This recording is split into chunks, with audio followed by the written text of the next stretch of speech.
Evening. Yeah, man. Where's the tonal?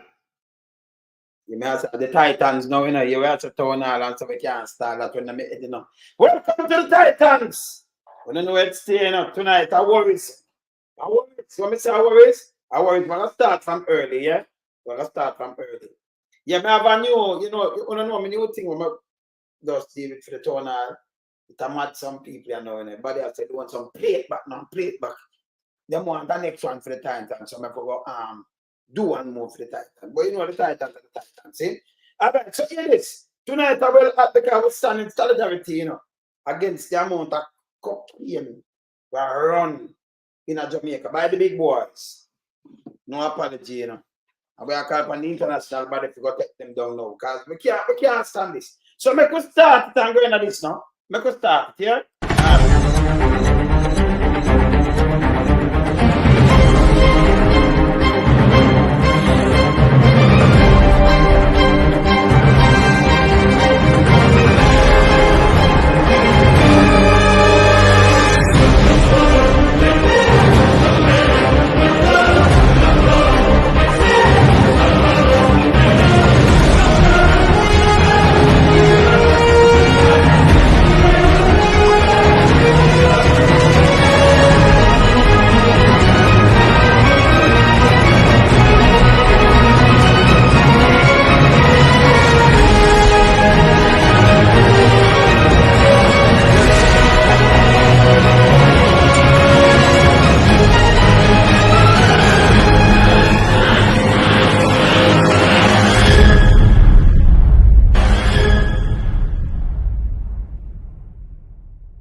Titans. You man, Titans to the call, brother. Right. We have something to come mash up today, though. Yeah, man. Something, yes. Over a week, more I look on your phone, I send something to you. Okay. Yes. Because over 1 week now, them have over $12 billion worth of drug bust, yeah? Yeah. And 1 week them carrying 5 man. And when them ask fixed daily, he must say him not here, not yet if them get charged. Remember him in charge of crime and them thing there, you know. But we also know it's a drug singer, we never hear the Prime Minister. You ever hear the Prime Minister address anything like this yet, Byron? No, and she should come out in terms of the huge so-called drug bust, and of course assisted by external information. He should have come out and speak to the Jamaican populace, right, and update us. But nothing has been said, and we are wondering why. No, we have to talk about this tonight because we are starting solidarity. We have to break the place, you know. Because if you have a crime and violence, yeah, you know as a police officer, we have a crime and violence. The court are the #1 facilitator of the weapon and lawlessness and everything in our country. Like we say in Mexico now. Because them their drugs baron, you know, in Jamaica, you know. Yes? I never said something to you about the people them. We know them never said it before, right? We not say it before, but we are saying it now. I say it today, but we are saying it again now. All right. Make us say for instance, because them asked barely today. Let me just show you something. Them asking about the court today. Let me show you where I'm saying. Right here. I'm not sure where I'm saying right there. Because them asking about this today. And this time when I see him come with it. Right? This time, let me come back here, so. All right. This is where I'm come with, brother. You can't see it good, right? Well, Yes, no charges. Yeah, you can't see it good. You can't see it for it, right? Yeah, man. Send tight. Yeah. No charges 1 week after 12 billion cocaine bust in Avondale. That, you understand, is ridiculous. This ridiculous, right? No charges, right? You see it? See that? I'm gonna try thing there. Let me take it up. Let me take it. All right. Let me try it. Send tight. Yeah. Look, it's up on your phone. So I'm gonna move it still, but it's up on your phone. Okay. Right? Send tight. Yeah, I have it on my phone and I can read it. All right, read it from your phone. Read it from your phone. All right. More than 1 week after 5 people were arrested in connection with a 12 million cocaine bust in St. Andrew, it is not clear whether they have been charged by the police. This, what I just read, is really ludicrous. Ludicrous. I have not been informed. Let me open quote. Quoting Bailey. I have not been informed that they have been charged. And why? Let me ask that question. The investigation is ongoing. Deputy Commissioner of Police Fitz Bailey, who heads the crime and security portfolio, told the Jamaica Observer on Tuesday. Now, look, I am wondering as it relates to them not being charged, right? Obviously, right? As it relates to what happened, what transpired, and those men were taken into custody, finding, right, the amount of drugs in their possession, right? So at least we positively know Wayne, that there is one charge as it relates to possession of this stuff should be laid on all 5 of them, right? Any form of hesitation and tolerance in terms of charging these people, then you'd have to anticipate as a result of government involvement. Plain and simple. Yes. That's true. Right. So we're going to dissect up the thing now, and go deeper than this now. Yes. Remember the Titans this run us. And what we're going at something depth now. Yeah, because them glad is like a godsend when they hear the thing about in a carrying down, so them sweep go over there. So you notice them a sweep and them a sweep this under the carpet. Exactly. You know, you ever see something like this and then you see a big man, one of them there. And you're nobody talk. I know. Not the Prime Minister, not the Deputy Prime Minister, and not the Security Minister, not the Red Vars, none of them not come out and then come condemn this. Why? It's funny though. Because Wayne, the thing is, remember that they are participants. Let me say that out loud and clear. Because we have seen signs and examples of Jamaica Labour Party. When Jamaica Labour Party in power, or the drugs operation gets so intensified with, right? And that is one of the reasons what causes Bruce Golden government to fail, and where Bruce Golden has to resign. Now, we are here talking about, the massacre, right, in Clarendon, which, I mean, it is totally upsetting. It is despicable in terms of what transpired there. My condolences go to the family, the grieving family. However, one has to ask the question. Let us heel back a bit, right? And when you look on the weapon that contribute to most killings in Jamaica, right, is the guns. So let us ask one question. We have seen where, right, anytime you have operation as it relates to drugs, right, one of the main things that run parallel with drugs are guns. Guns and drugs, right? And definitely the Jamaica Labour Party, right, intensified when it comes to drug operation and their involvement. We have seen many of their members of parliament, right, that have shell companies with, right? We have seen large loop of cash, right, being put into these accounts. And there is no form of justification as it relates to who are these persons donating. And when we look on some of these foundations, we realize that most of them, right, bear a commonality. The commonality that they bear with is to the fact that when it comes to the eve of an election, you see a large loop of money trump into that, right? We see it with Nigel Clark and others. And so then, this is the problem that, we are having as it relates to the Jamaica Labour Party government, right? As it relates to how are they monitoring our ports. One of the things that is so upsetting, Wayne, as it relates to under the Jamaican Labour Party government, right?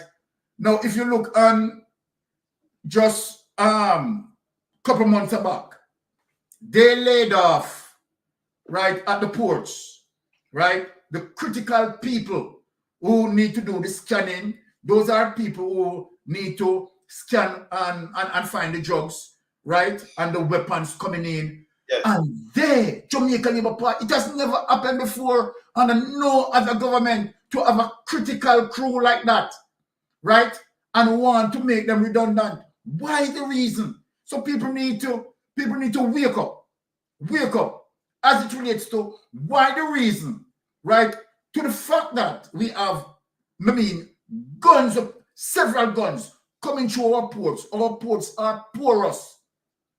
Drugs coming through the ports, plane coming through, flying below radar, whatever, reach Jamaica, right? Crash land, and you understand? No evidence. Come on, people. People just have to wake up, right? And call a spade a spade. Call a spade a spade. You understand? We have the history, we have the evidence showing how Jamaican Labour Party, right, members of parliament link with drugs done. You have WikiLeaks, who have the Minister of National Security link with drugs done, right? You have WikiLeaks again showing you how Jamaican Labour Party link with drugs done as it relates to Dudus. You understand? Doing several shipments within the Caribbean circle and into the United States. And that is the reason why Dudus Coke was extradited. So let us talk a bit here, right? People need to understand why the reason Dudus Coke was being seeked. Dudus Coke was being seeked as a result of the very same thing that we are seeing happening now as it relates to drugs coming in and drugs operations straight through the Caribbean to the United States. And the United States have the evidence and want to extradite him. So people need to just get back to reality and understand. And as a result of that, guess what? Dudus Coke, you understand, and many other drugs people, you understand, fund the Jamaican Labour Party. That's how they get major funding for their campaign. You understand, as a result of drugs money. And so then when the United States gets serious and want to move towards extraditing Dudus Coke, Bruce Golding put out resistance. He put out resistance against the United States, and the United States put on the pressure on him, right? And so then people have to understand why. So let us ask the question. And I know what we mean. Yes. Let me ask the question. Have you ever seen People's National Party in them a bang around you? No. No. Because People's National Party is a legitimate political party. What we are talking about with Jamaican Labour Party is a criminal syndicate. Criminal syndicate.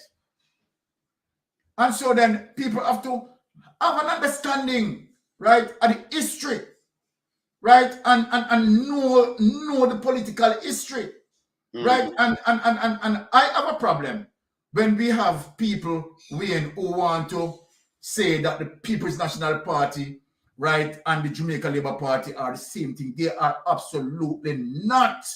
So let us be fair, people, as it relates to other external entities, right? They are not Jamaicans. They are not Jamaicans. And so then we can't speak about political biases, right? Because you have to call a spade a spade. The United States, let us start the truth now and put the truth out there. Under the PNP government, under Portia Simpson, I'm going to ask a question, and I want people to Google search, right? Did the United States issue travel advisory under Portia Simpson government? Nope. I'm just asking the question. Yes. Did the United States government issue travel advisory as it relates to two categories of concerns? What are the two categories of concerns, people? Security and health. Health, first time ever. Right, first time ever. So then, when Andrew Holness and the minions coming out and talking about, you understand, Jamaican Labour Party spend the most, right, on security and on the most of health. Come on, people. You know that's, yes, they spend the most on health and spend the most on security, but they rob up most of the money. They robbed most of the money, and that's why our healthcare is like this, dilapidated, that the United States have to issue travel advisory. So Jamaican people, put on the thinking cap and we talk tonight.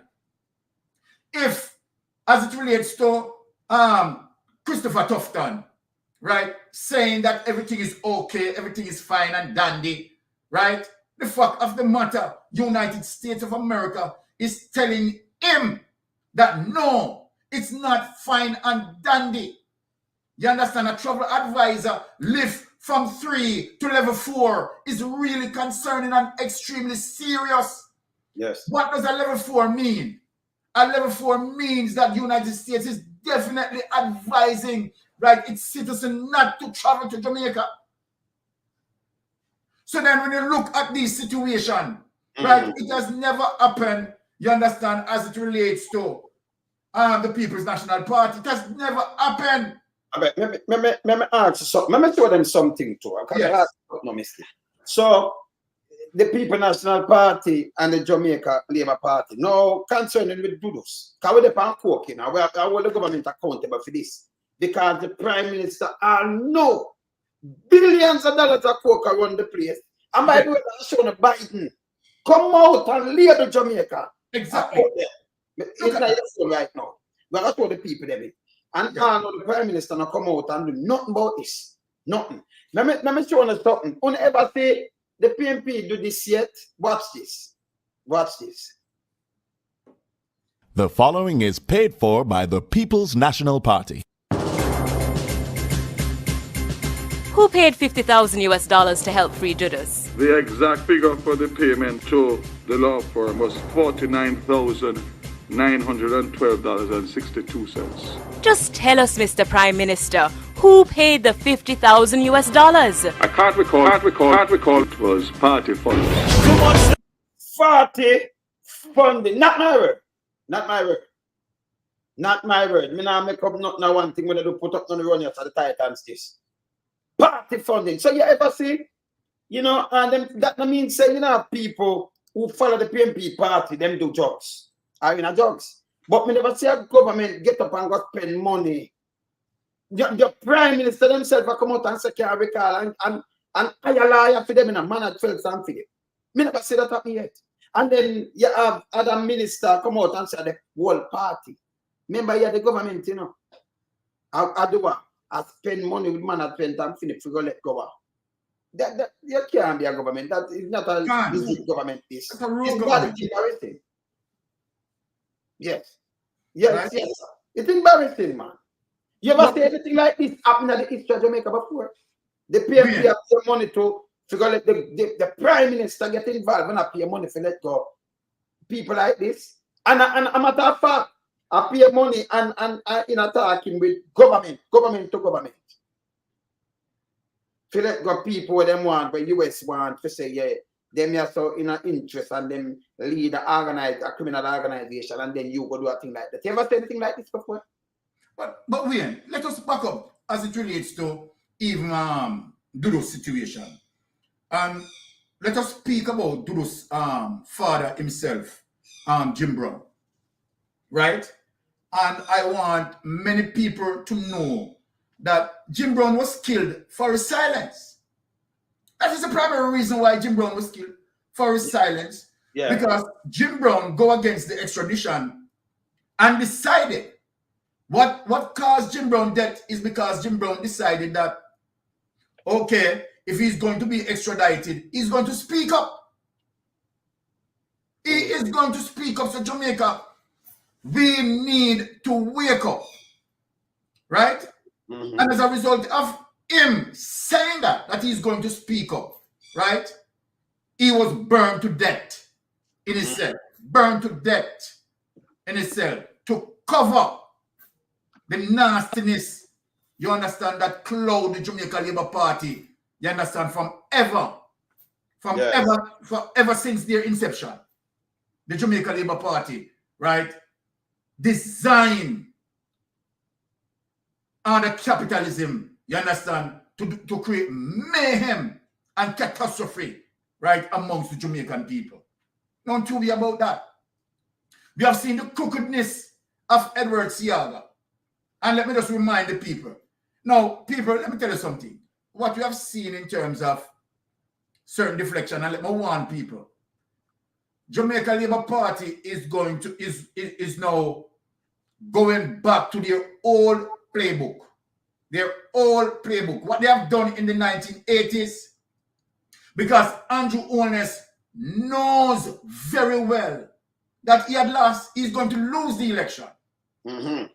Andrew Holness knows very well that he's going to lose the election and lose the election big landslide. And so then what Andrew Holness want to do, want to bring back a 1980 2.0. People, remember, and let me show you some triggers that people need to understand and be aware of.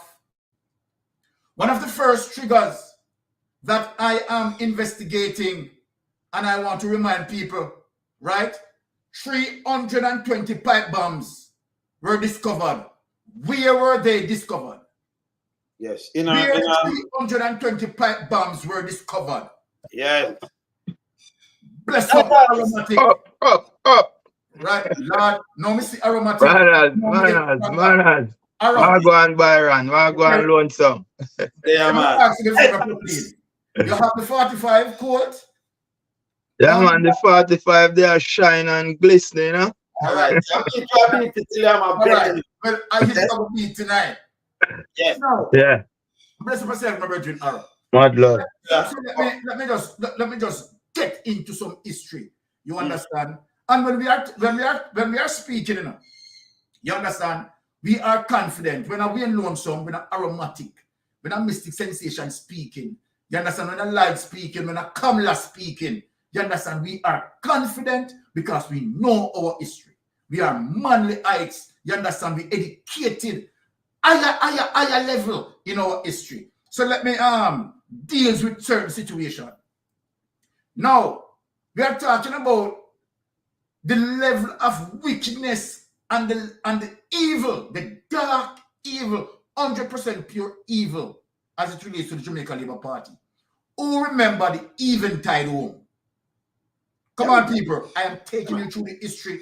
You can Google search it. Eventide home is a dark day. Yes. Yes. The Eventide home is a dark day. Now, for Edward Seaga to gain political mileage, right, plan and execute the Eventide home. Let us talk about the Eventide home. The Eventide home, we are talking about elders. Good. You understand? Old people beyond their 60s and 70s. Many of them who were blind. Yeah. And for Edward Seaga to create a strategy, right, and have those people executed, it's vicious beyond a dark day. Vicious. Right? Vicious beyond a dark day. And none of them can back down from the history. None. None of them can back down from this history. Because if you Google it, you will realize that it is Edward Seaga who stopped the court. Edward Seaga did not want the court to proceed, right? For it to get to the end and where, you understand, persons are going to be found guilty. Edward Seaga stopped the court. People get back in the history. Byron. Yes. No, you know, no care what them do in America. Every time them declassify things. Yes. And them tell you, say the patrol them jelly with them use and them block the entrance and then kill over 100, them kill much of them people that burn them to death. They never even died Jamaica. Look at that. Things you make the fire blaze and everything. Them talk, it's there. Yeah. Them release that themselves. And nobody from Jamaica release that. Them themselves talk and them release it. So, as I said before, before, we have to go down, we have to go up and, because we just talk about all them people have Andrew Holness arrow, I could just catch up something. Remember, a ton of jobs fine in Jamaica. We never see this yet in the history of Jamaica. Yes. And I know you have a prime minister, the government, Darrell Vaz, James Bushrat, Crab, any one of them, none of them, Chuck, you know, hear them come out and them denounce, or them burn out the corruption and say, hey, we are going after the drugs, burn them in the country. We are going to put a stop to this because they commit genocide in our country, in a foreign country too. Yes. See, you ever hear the Prime Minister come out and say anything about them drugs, yeah? No. Remember the drugs with them finding, you know, I'm more than 5,000 pounds the other day in a one house up even there, you know. More than 2.5 tons, you know. More than 5,000 pounds of cocaine, you know. And when you see drugs, you see gun. Because you just got too much cocaine in a place and gun, no, they don't nobody know what it are. Plus, the man them tell me, creator money come out, millions of dollars. Fix barely them not say nothing. And right now, him come to the paper to them when them ask them, you know, if them charge the man them. But yes, still a man, yeah, I want them own. People are one of them own. Millionaire too. Yeah. But 2 years to them, did have in DEA, did have in that 2013 and take off a piece of food and them a cooperate. Him say, out time out. Police tell me, you know. Same say, listen, before me go to prison, me give them up, you know. Me rather send them. Because them saying, he may tweet. Yeah. He may tweet, man. You notice them knocking. You ever see anybody from them big part, the big boys get knocked, and none of them will come out and open them out? Not even the Prime Minister come and say condolences and say, and come out and say, not soon nor and third. Nothing. Them are sweep it under the carpet. I'm going to put on some other things to this now, what we never even ask. I'm going to ask it today, before we let go upon them to go knock it, because we want to knock it, you know, for you see, come on, and knock it, you know. Let me ask you something. The drugs, we don't see them are fine. If me and your son and Byron with us, so we're going in our jobs. We're going in our jobs. Eh? We are millionaire. You think we're going to take up 76 million US and go down in Colombia where we get jobs over where we get the jobs and go buy cocaine? 76 million. Remember, you know, you have to live in cash and not trust you. You ask man, them say them not trust cocaine. Yeah? So, and let me get to you this. If you find 76 over $76 million out of jobs, for you travel with $76 million out of Jamaica, remember, if you go, if anyone will fly going to the airport now with a 10 grand, I'm going to declare it, them take it and them are going to investigate. 76 million. Jamaican money can't go by the way. 76 million. You know what that tell me? It tell me it's not the first time them sell drugs who carry the drugs there. Not the first time. And it tell me that the people them in South America where them go for the drugs, people used to them. Because you have people where them go buy gun in a Jamaica, man, whap you and take the gun money, them not getting a gun. You go buy drugs and them kill you. You remember the youth from over Portland?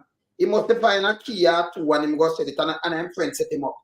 In a West Kingston and go and them put him in a barrel, them kill him and put him in a barrel. And they make him come and them kill him. Take away him off. Remember? A drugs him fine, you know. Yeah? And then put him in a barrel. You couldn't move it 70 million US cash. And the man them the bury and take it. That means you are them good customer. It speaks for itself. Exactly. It means them have a trust because them want you to come back. That means more money you spend. Because they want to make it come in the country and come out back with 70 million in the put a one in your head and take that time. Show you make anaconda and yam your car down them side of there. And nothing to them. But if you can go and get your things, that means you do things, your drugs. But this will come from big boy. I remember them are going to use private jet now because you know just fly up and a little jet come in here. And you know, airport them are more use the same Cork port down there. So. Because the international one them more crowded and nobody knows down there. Ian Fleming. Why them use that Cork port?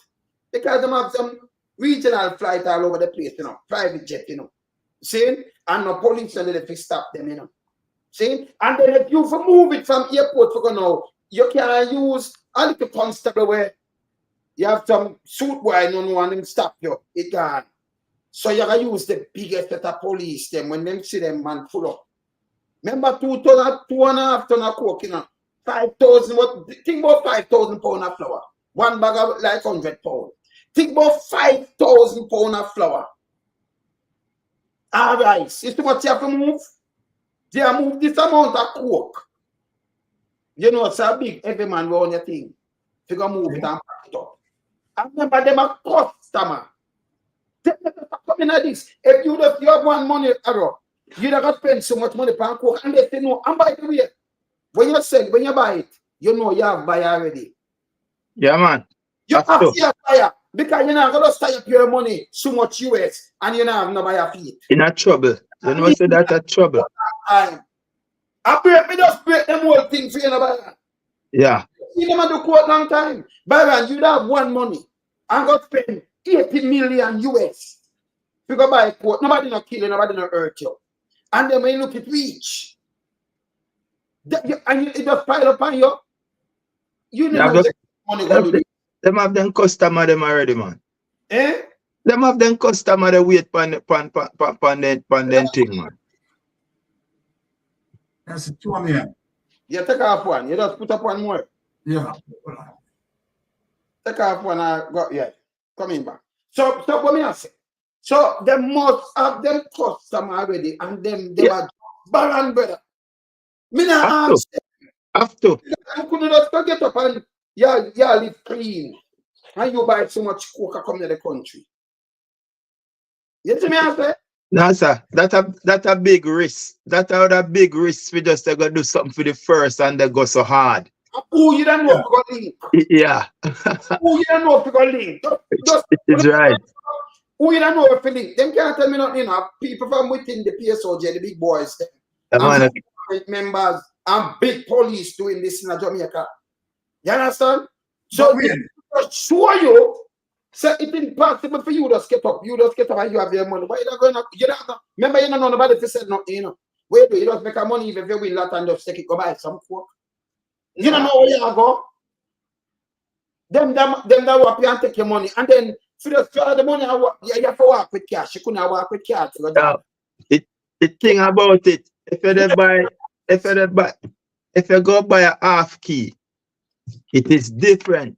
When you go buy so much, you have to be known. Yeah. Whether you are dead and your money gone. Even see them already. In a Jamaica, the youth, them once I run him run for save him life because them kill the youth to go for buy the car in West Kingston and friends set him up, you know. Like him find 2 keys, sell it to go buy a Bluebird, and the youth tell him, yeah man, them have car and him go down in a West Kingston. And then when him look like him away in the car and go buy something and come back, him see when them knock the youth to go buy the car. Can't him carry him, you know. Them knock him. And when them knock him, lied. Me see you know, but come off and come on back. Come in now, connect, turn on your mind. Yes. See, them knock him. And when he must run forget where, you know. He must run the car, you know. And go down at the station, you know. I'll say him get where, you know. But the man, them see man, and him take bush. And I saw him get where. Now, you tell people they kill you for certain things. Right? Yeah. If certain things already where you have police for the some suspension, and then go leave and go east and then go buy a gun and go buy a rifle. And then take him money and then knock him. And then push him on the avenue and then burn him in the car. If mother don't know so that him go do, you know. Because I see mother on TV as a book back, but we know that him go do. Him go with nearly 400,000 to buy a rifle and then take it and knock him. I put more him to carry the rifle. Yeah, him depend suspension. I will see mother on TV about it. I don't do that, but she don't know so that him go do. We know. You understand them knocking. So can you imagine you take 80 million US? That means that some rich guy doing these things. Because you want to take your one money and 80 million not easy to come by. A bit over 12 billion that. And if you can take 80 million or 70 million and fly with that and pay for your court because nobody want to give them court and say you can come back and they leave them country, man. You have to go pay for it. But as long as them not kill you and take that money and you can have your drugs burned in Jamaica, a lot of them there. Them can me don't make the case to Uncle Sam. See we about the case who know. Them can be justice. This I don't get to you to can buy apply. And them to if them can bring in the court, that means them are bringing in gun. Them I want them to, them are controlling a get to because if you are getting you about something and you try to make a rate, remember you go cook them are going a big food pan you and nobody not gonna be sick. Them are gonna cook you. That barbecue. So them sit down there. And you think, say, a businessman, this is the way they make money in Jamaica. You understand? Enough for the man, enough for the, yeah, man, a pure subject. Yeah, people say people from within pure subject. What we know? What we know? So when Uncle Sam here with us make a case like this, Byron, use a police, use a farmer police. When we just make a case like this, not clear cut that to your brother. That is clear cut. Not clear cut. That is clear cut. And that is one of the reasons why. That's not One of connected. the reasons why I am when Bailey at this point coming out and talk about there are no charges yet. You understand? That is really ridiculous. That is really ridiculous. And this goes to show you as it relates to the entire syndicate of corruptors. You understand? And show you now definitely that Fitz Bailey has proven to many people that he is washing, you understand, the cases for these people, right? Fitz Bailey is definitely protecting them because Fitz Bailey, right, is getting the benefit, is eating out of the trough, right? Now you, as it relates to any police that you can ask, right? If you stop a vehicle, right? Let us just take the house out of it. If you stop a vehicle and the driver and you ask the driver for a search and you find 2 pounds or whatever, right, weight of cocaine in the vehicle, obviously the driver is going to charge for possession of cocaine. Obviously. So I'm talking about even the possession charges, right? Right? Possession and dealing in, right? Now, you have, well, if you have like the bail package and might be, set for shipment, you want to have position dealing in and taking step, you understand, to ship the drugs. So all those 3 charges are going to be automatic. So for Bailey coming out and say that there are no charges as yet, obviously what is going on? What is going on? Bailey is cooking the case. Bailey is cooking the case, right? And it goes to show you that is the very same reason why Bailey cannot name these men. As several things are going on, several corruption are going on. Exactly. Yes. Several corruption. The reason why Bailey can't name these men, you understand? Because guess what? These men associated, you understand, friends of the government. No two-way about that, No two-way about that. Friends of the government and PSOJ. Yeah. And so then, here is Bailey now. And you know what? We are going to watch to see, okay, the next coming weeks, what is going to happen. Are these men going to be charged? No. Right? Because this is very serious enough. Hello. If they not charge it, we're going to raise I know. And TITANS this, We are going to say, Exactly. Yeah. We are going to flatline him. We are going to flatline Bailey anyhow. You understand? The next weeks coming by, we are 2 weeks, and these men are not being charged. We want it for a couple of days now. We are make sure God report him and send him and tell the government them overseas look on him. Because they monitor the channel. So it's all good. Yeah. So we are going to give them all the things and say, what's Bailey? What's them up there? But right. He's not going to charge them. And now we see when the civil aviation can give account of plane coming out airspace and crash. Now we know that those planes that come in are bringing in drugs and guns. Exactly. These things just, as it go along, them just expose and it just start opening up everything. Because how could it be a plane is coming into your space and you don't aware of it?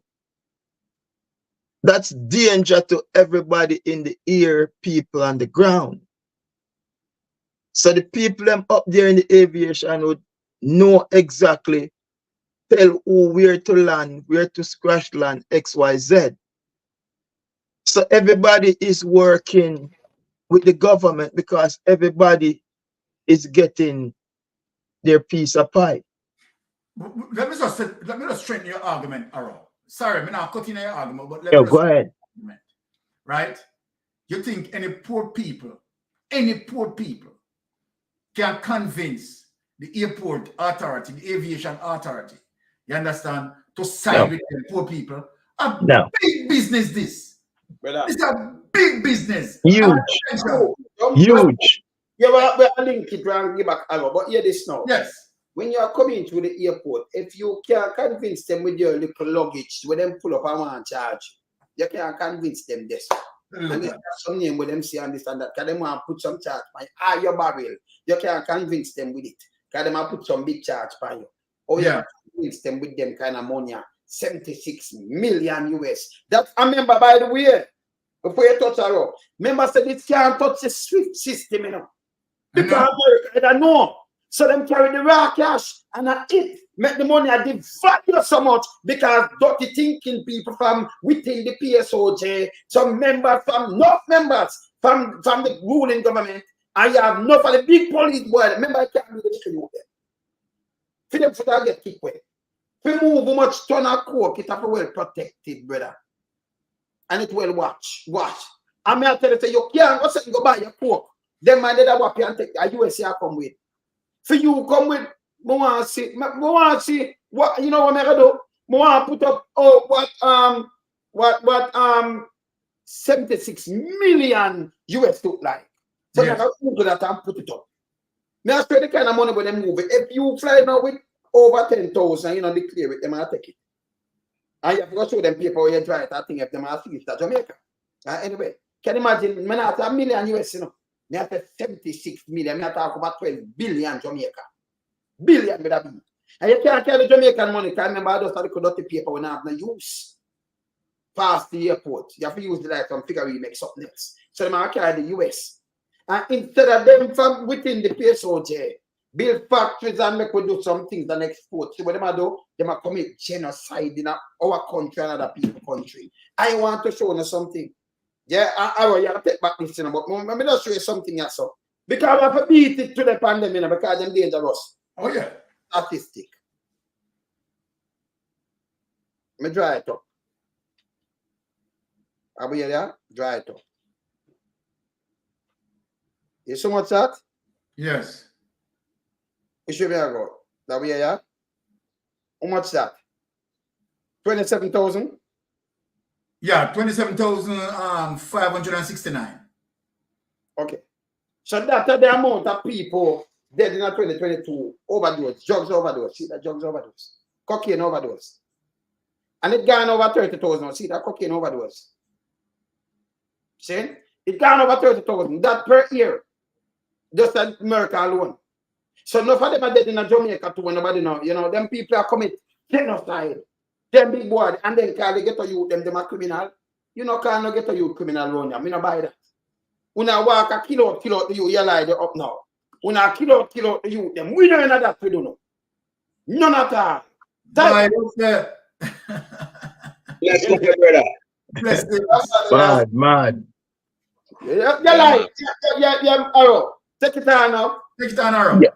Yes, there's some key thing for Mr. Golden. And one of the first thing is that we have to take back the WAF. It doesn't matter what the agreement we have with you, the Chinese. This is not China. This is our home. This is our turf.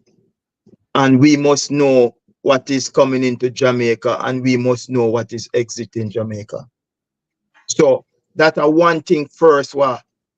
Hands on the ground, foot. Our WAF must return back to the people of Jamaica.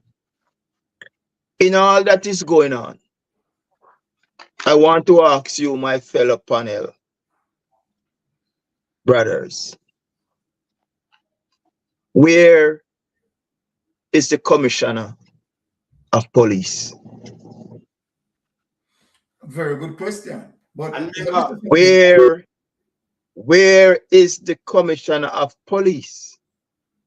Because the commissioner of police should be leading the charge, both in the coke thing and in the massacre that take place in Clarendon. Very good question. We did not see Snoopy, right? Yes, Snoopy. Yeah, we don't see Snoopy. But we see Fitzbailey. And anytime we see Fitzbailey, they're so stupid. Because anytime we see Fitzbailey, we know it's corruption. The fixer. Anytime we see Fitzbailey, we know that he's there to cover up the Jamaica Labour Party corruption. Yeah. So they move Snoopy. Because him no know what he come chat say. And them orchestrate this thing between the Minister of National Security, the Prime Minister of Jamaica, and Fitzbailey. No, this thing is deeper than we thinking. Because this massacre is orchestrated. This is no normal thing. On the 11th of August, a massacre take place in Clarendon, Cherry Tree Lane, where 17 get bullet. About 9 or 10 dead, including 2 baby, because the 7-year-old is a baby. That was on Sunday. The people are grieving for their loved ones. On Tuesday, the 13th of August, a deflection, the Prime Minister was threatened. They changed the narrative from the victim and put it on to the Prime Minister. Yes. Come on, Jamaica, wake up. Something's not right here. The victim who is grieving and mourning, you want to tell me you can't even give them little room to mourn and grieve? Breaking news, Prime Minister, man threatened Prime Minister. Few minutes after, you tell me that you have the whereabout and where, and the man is wearing a mask, only hide them a show. Come on now, Jamaica. I just him hide them a show. You know him whereabout, you know everything already. Why? And oh, you know why? Because it's staged. Them do it so they know we're in there. It is simple as ABC. I have had something. Only me hide them a show. You can't see nothing more. And then, in the blink of an eye, you know we're in there. Police go lock up and this and that. So what are you telling me? You are telling me that the Pegasus that the Prime Minister have, their spyware, it's only work when somebody says something about the Prime Minister? Conveniently. Crazy. So this kind of massacre that take place, you want to tell me that there was no intelligence to tell them that this was going to take place? But at the same time, about 2 weeks ago, you say you intercept robbery in a Westmoreland with the same thing. And then you what were you trying to do? Tie a PMP member to it with an educator who stand up beside him at his son sports day. I wonder if we see where the thing I go. Brother, the thing set up. And what them set it for do? Them set it for get that Mark Golden. Listen me Jamaica and listen me keenly. This, where this thing come it is a PMP area. When they try to pass certain things in Parliament, like the SOE, State of Emergencies also, when Mark Golden object to it, you know what they're gonna do? They're gonna use it against him, say Mark Golden don't want to solve crime and violence for his own people. So they make sure that what they do, they start the massacre in our PMP area. And it is going to get worse. It is going to get worse. Brace on yourself for it, Jamaica. Clocks now work again. Prosperity now work again. Sleep with the door and window open now work again. Basket in a parliament now work again. Take off shoes and cross water now work again. The new thing in town now is emotion. So we are going to cause the massacre in Jamaica, and then Andrew Holness go around with emotion and ball and hug up people to win over the heart of the Jamaican people. Uno look what they go on with uno yai. Something is not right with this massacre in Clarendon. They said it's a peaceful community, free from violence. So why such massacre take place in that community? Take sleep and mark that, Jamaica. Brace yourself for what's to come, because they are going to run now an emotion. So they are going to create these massacre, and the Prime Minister go come out now and bawl and hug up people and kiss and way. Playing once more on our emotion. But we are going to call it out, because him can't fool we. We study you like a book, Andrew Holness. Study you like a book, brother. Brother, the thing now match up. It now match up, brother. You know, revisit back the thing and look on the thing, or the thing set up, or the thing orchestrated, or the thing executed. And the thing executed on Sunday, my brothers. And on Tuesday, there was a deflection from the real pain and agony from that massacre, and it was deflected to shed focus on the light. And the Prime Minister says, somebody send threat to the Prime Minister. Because stop now. Don't move. Think about it, my brothers. No move from that, sir. The threat. And the first thing come and do this. The other day, them try and burn down the place. I'm going to talk about it. The sister, big mama. Them move that. Them come with pipe bomb. We don't know about that again. Them not investigate. Them not send up there. Just there. Them come with gun in Subaru. We wipe out that too. So every time them come with something in deflection, the road must up, you know. Remember the best road, according to them, the best, remember it's expensive too. That's a St. Thomas road. And the best road we ever built in Jamaica. And when you look, it must up in a 6 months. In a 6 months, all over the place. And they come now, and then come about threatening, and I try and move, and then I move from the coke. Because remember when you think about crime and violence, you have to get rid of the coke in there. Coke come with gun. It come with same way. I mean, exactly. And them need to go to prison. Them within the PSOJ, within the government. That's what, listen, you ever see any one of them come and make a complaint about anything and look against it?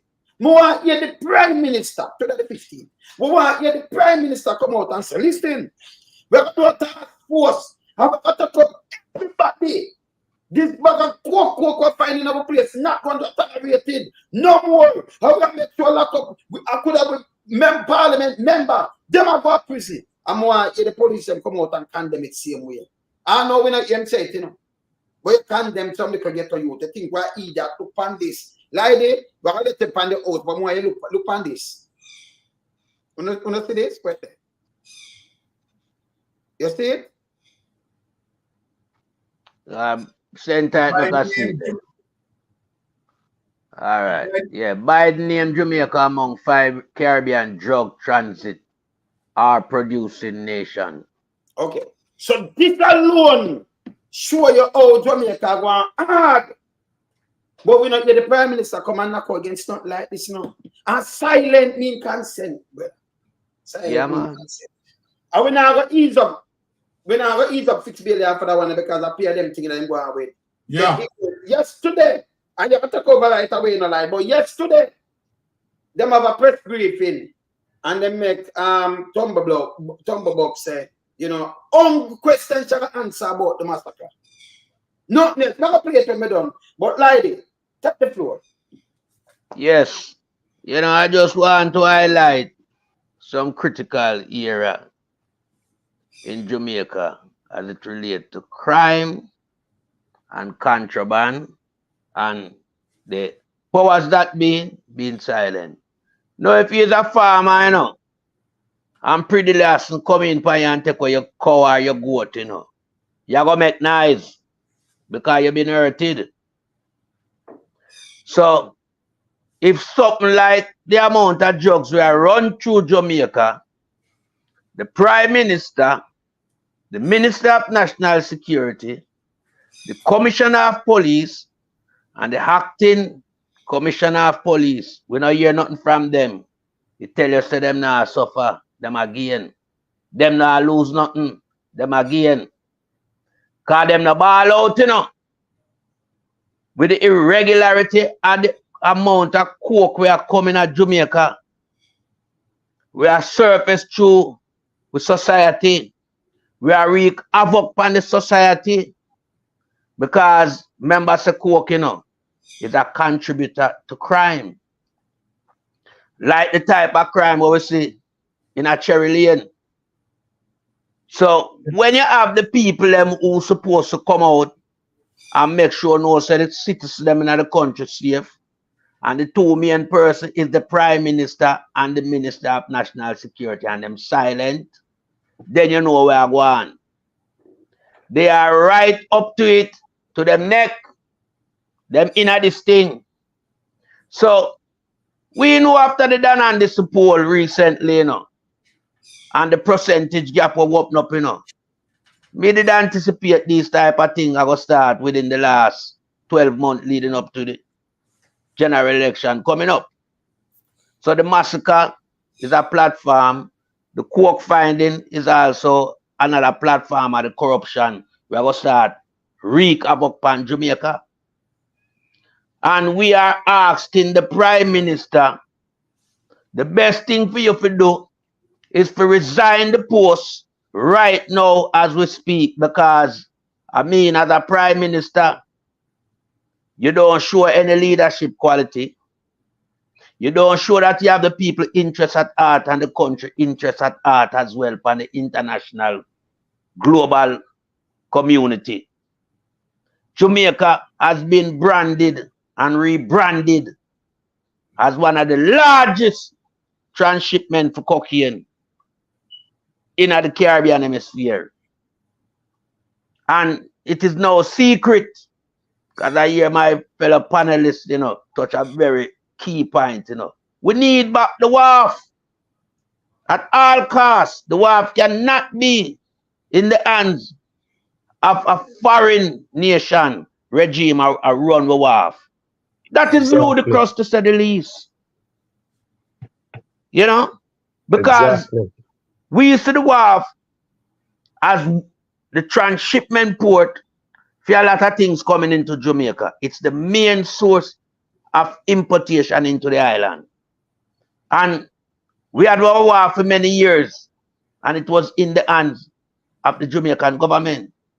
And all of a sudden, people find it lucrative to push it in the hands of the Chinese. What is that saying to Jamaica? Jamaica is not being governed by Jamaican.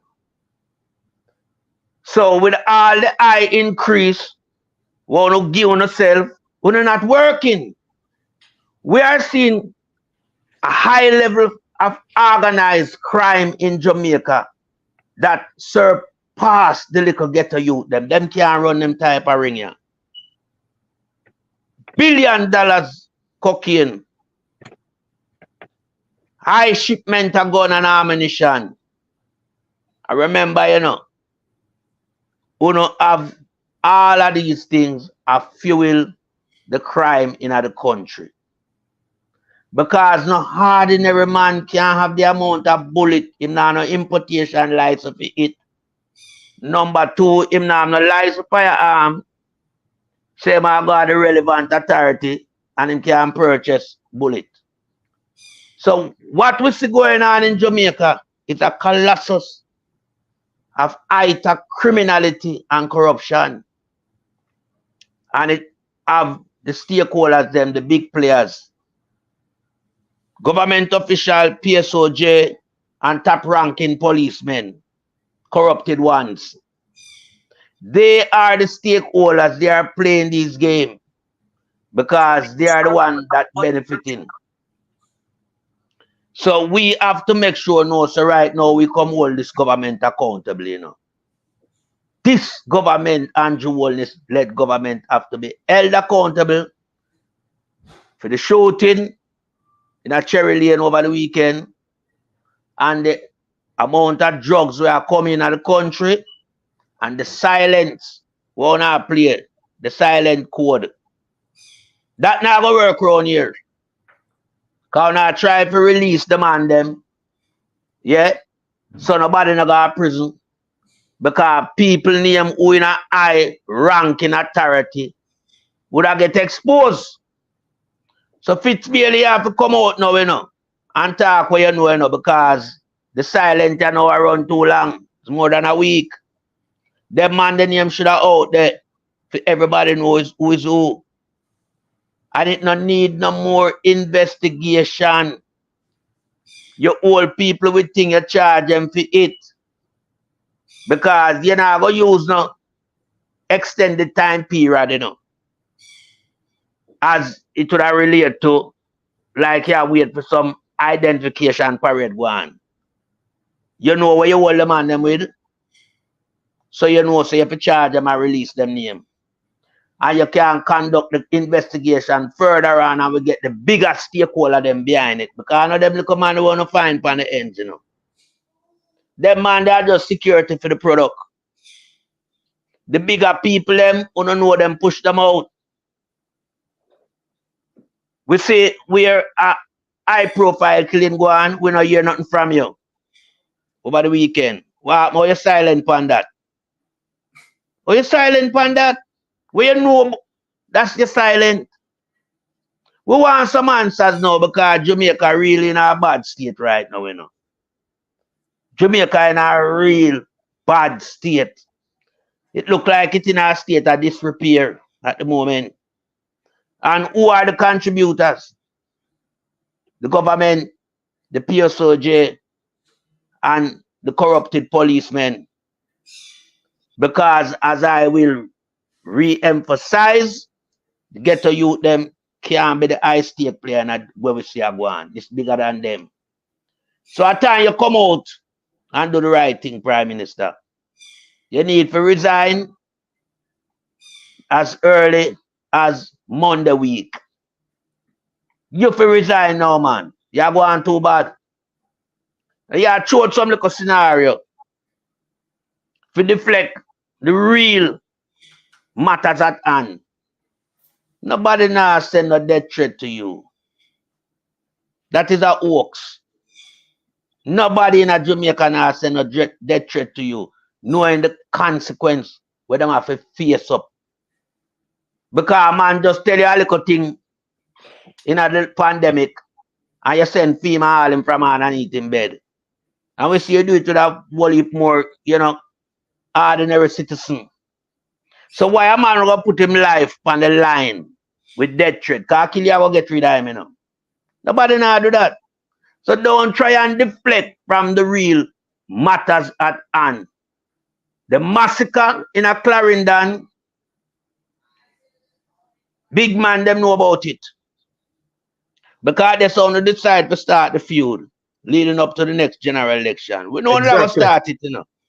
We know when they're going to start it. Me I look for it long time, you know. Talk to some people and me tell them, say, well, look, this is what you have to look for. Because down on this poll, it send a message to them. And there is nothing more, as Arrow said, where them can parade for the people them follow them down the path of destruction. People them turn back. No clocks, no take off boot, walk over swamp. None of them things that are going. So what you have to do now? You have to cast mayhem in the society. You have to get the people them scared. Afraid for even walk when night come. It's like as from 5 o'clock, people are planned to go lockdown because when you start back the, you know, gun tactics killing people in a mass number. And we know that do not go on because the only thing we can use now to fight the election. So we are make sure know so we are looking in from outside, taking note and making note of what go on in the country. And a lot of you men down there, we have to face the egg for all of these things, you know. Because remember, you know, just transparency we not having at the judicial system, we could not do these things and not get for so long, you know. If we did have some real judge and policeman, we have Jamaica interest at heart, enough I wanted to push out long time and this thing would have stopped. But if we want to do, you know, strategically gather the people and want to want around, you know, in every nook and cranny corner to support on the wrongs. I want to use the senior people them for protect, you know. And I like the case them can't solve, the case them can't solve. But people are tired in solving these cases because the head of the stream dirty. We have to clean up the head of the stream because this don't look good. I yield back to the panel. Yes, Byron. All right. You know, wonderful input there, Lied, right? Love the issues that you touch on. Love the issues that Arrow touch on. Right? And likewise, we. But let me talk to Jamaicans, locally and in the diaspora. Let us put the facts in front of us tonight. I want to get into the minds of, you know, many. And we are going to reason with ourselves tonight.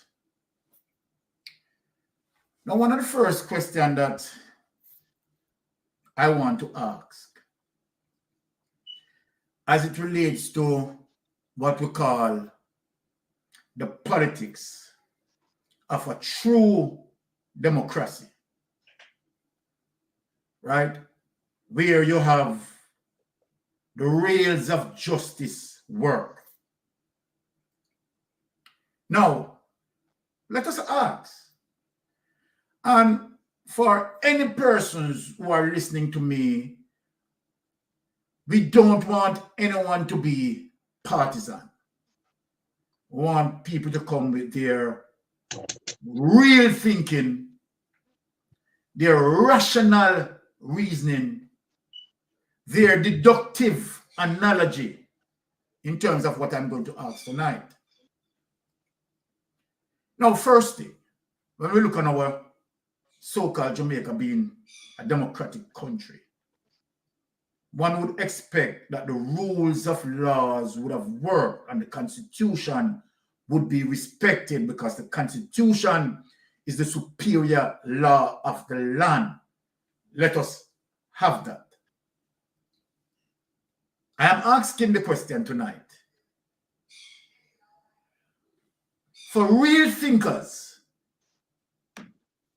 right, to ask themselves the question, we have a prime minister, the leader of a democratic country, a leader who speaks of good governance, a leader who speaks of checks and balance and transparency, a leader who one believe would have led his nation moving forward in the democratic space of nation building. However, my people, this particular leader has a problem. This particular leader has a fundamental problem that interrupts the flow of democracy. What do I mean? In order to speak about fairness, truthfulness, transparency, we would like to have a prime minister where he can justify is earning as it relates to the wealth that he or she achieves.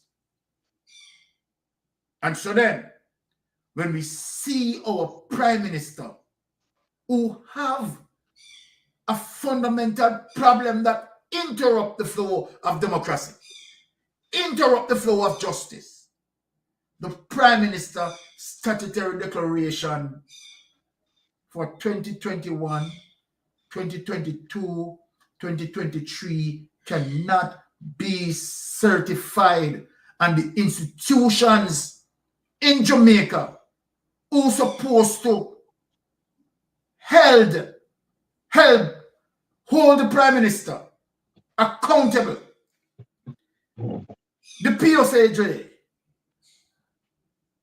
right?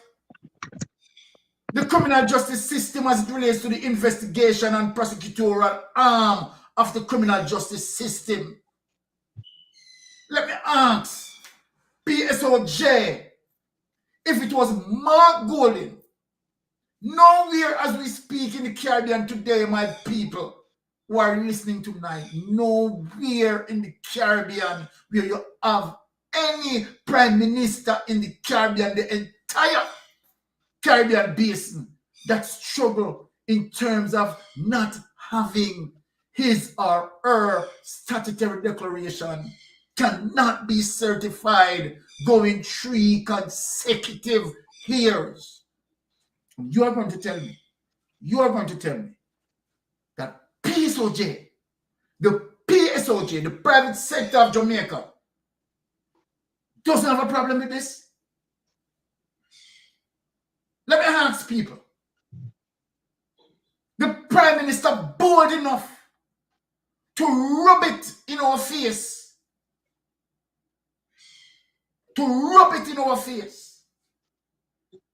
To say that he can venture into an election and don't explain nothing about his statutory declaration or the illicit aid. This is a fundamental wrong for a democratic country. It's a dark day beyond a dark day. Now, let me juggle on. So when the members of parliament who look on and see that the prime minister of our country and his wife scandalize, let me speak it, scandalize the future of Jamaica, prostitute out Jamaica's future in wrongdoing and corruption.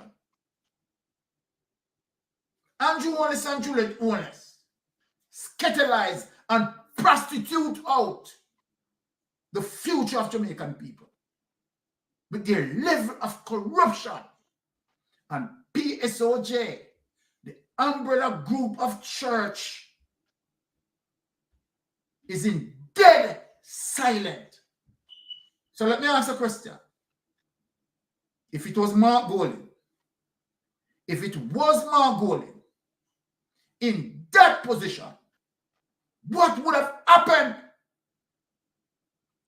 Would Mark Golding would be given the chance for his 2020-21 statutory declaration going 3 years, not being certified? And where Andrew Wallace has been told that the submission of his 2021 statutory declaration subsequently affected other statutory declarations that he had submitted. So then you tell me. So then the members of parliament who are now involved in corruption, particularly the illicit aid, said, okay, yeah man, everything good. You understand, because we have a corrupted leader and him back our corruption. So we can free to take out shell companies. And we can free to take in all sort of money. Right? We don't have to explain it.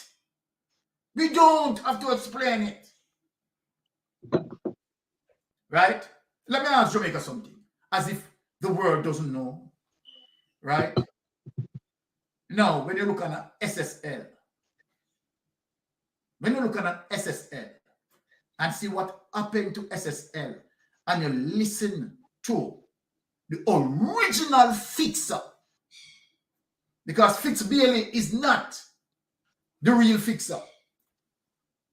Because what is there that Fitz Bailey can fix? He can fix a crime scene. He can create a narrative. But the fundamental thing that can affect us futuristically, Nigel Clark is the original fixer. And so then when you can have a SSL shaped where they know that this very branch, as it relates to SSL being the branch of something that affected us in 1995, which is the FinSAC, Paul Cheng Young Company. They know very well that when they use that company, they have to change it from Paul Cheng Young and Associates, because they know very well that it will ring a bell in people's mind, and people will remember that it is Paul Cheng Young Company that was used to create the mayhem. More than 20% of our GDP sunk. Andrew Holness know the history. We are going to beat them tonight.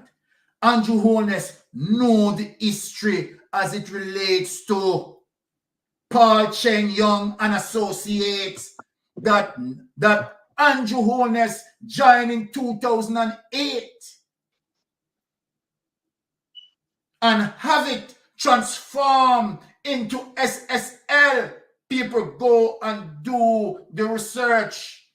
Paul Cheng Young and Associates, right, was transformed into SSL, and now SSL had done the very same thing that Paul Cheng Young and Associates had done in 1995. So you tell me, and when I tell people that Andrew Holness doesn't have a ordinary account in SSL, that is the reason why the real original fixer fixing it, Nigel Clark, is one of the wickedest evil that Jamaica has ever seen, and Andrew Holness and Juliet Holness. Now let me speak tonight. So yes, they use SSL as the Jamaica Labour Party laundering machine. Who want to challenge me on that? I would like someone to come and challenge me on that if this is not true. If this is not true. If Andrew Holness, right, did have an ordinary account, how Andrew Holness is the only person that been benefited when SSL was under surveillance from way back into 2016? Tell me, people. And in spite of every account around Andrew Holness' account, you are going to tell me that it is only Andrew Holness' account survive the predicament of destruction? It is only the Prime Minister's account that survived the predicament of destruction.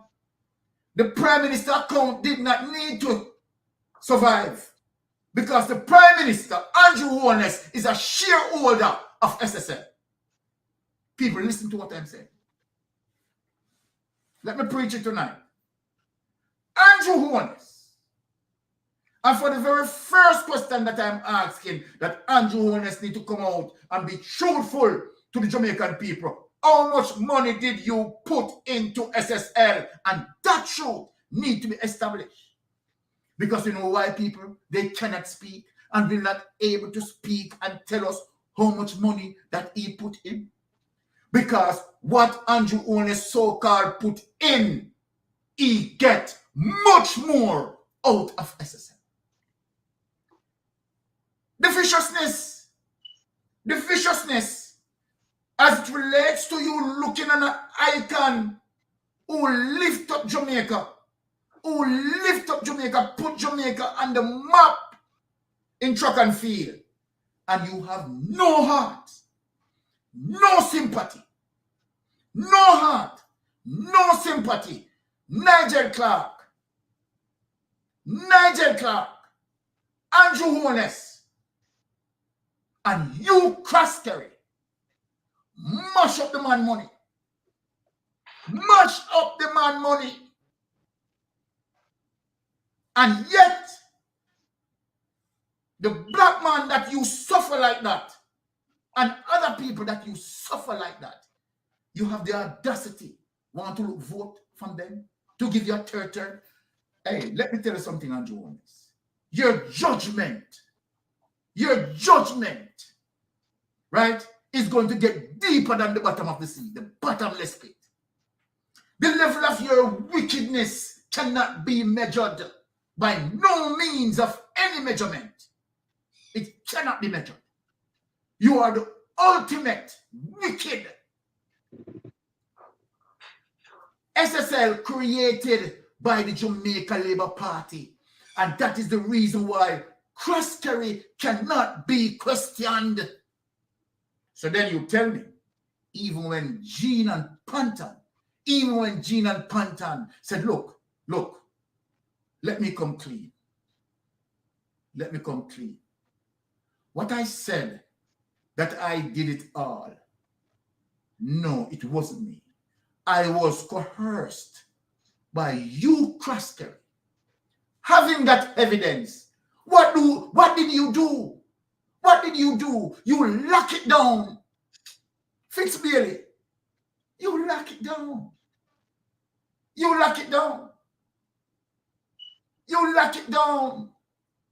You said that as it relates to you lifting up every stone, look under every stone, turn over every stone, FBI is coming in. Today, have we seen any FBI? Have we seen any FBI? No.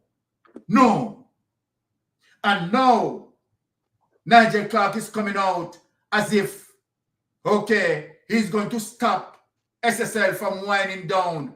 Nigel Clark, let me tell Jamaica what is going to happen. And it is not that I am brilliant.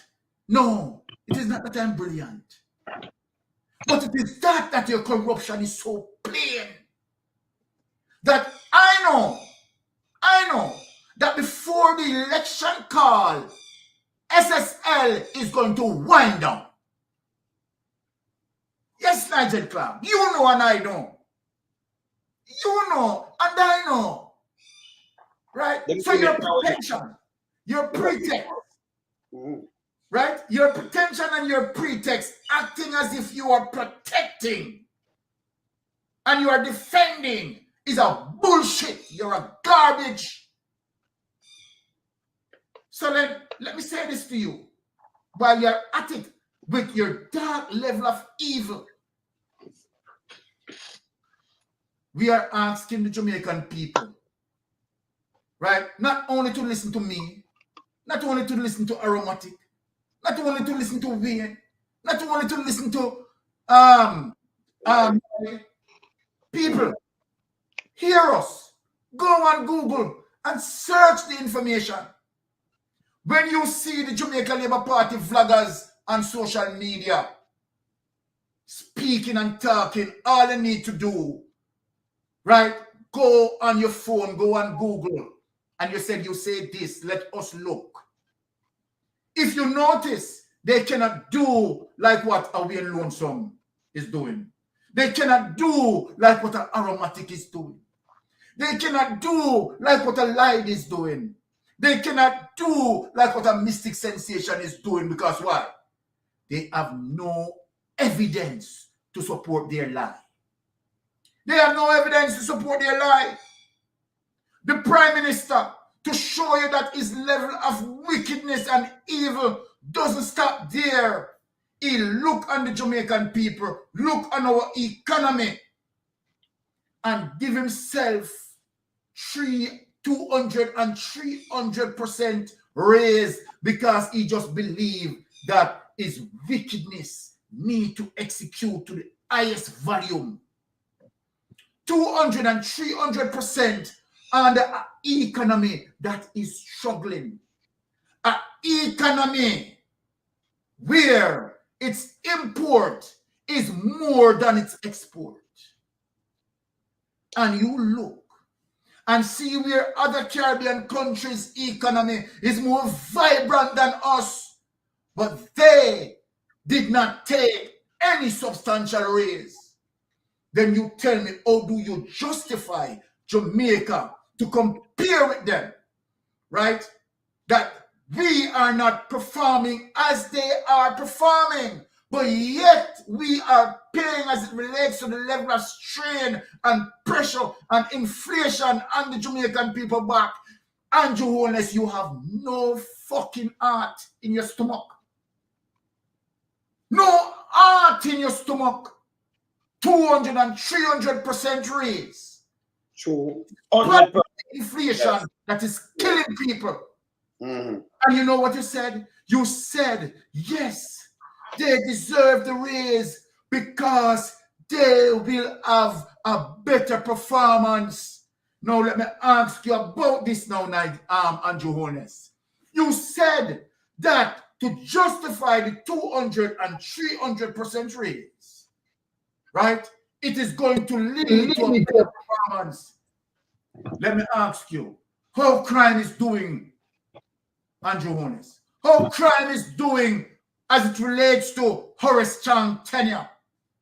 I tell you, Andrew Holness, any mathematician right now in the chat would understand when we speak about a bar graph. To measure your performance between 2012 to 2015 when Portia Simpson ended and where the Jamaica Labour Party took it up from 2016 until now, and you compare on the bar graph, what would you see, Andrew Holness? You know the answer. Nigel Clark, who talk about algorithm. You do a bar graph and present it to the Jamaican people. You're coming out chatting bullshit. You coming out chatting bullshit. You use that bar graph and present it as it relates to the two governance, and you will see that Horace Chang is a callous failure. We will see that the Jamaica Labour Party is a callous failure. So then let me ask you, how do you justify the 200 and 300% raise, Mr. Vampire? Mr. Count Dracula, how do you justify that? And at the same time, in comparison with other Caribbean countries, they are not seeing the murder rate like what we are seeing. And yet, you decide to take 200 and 300% raise and try to justify it to the Jamaican people. Let me tell you something, you are going to be burned at the stake. And when we said burn at the stake, what do I mean? You are going to be voted out by a landslide victory that has never been seen in Jamaica. The people leave you, Andrew Holness. So let me say this to you, Andrew Holness, in finishing and eat back to our next Titan.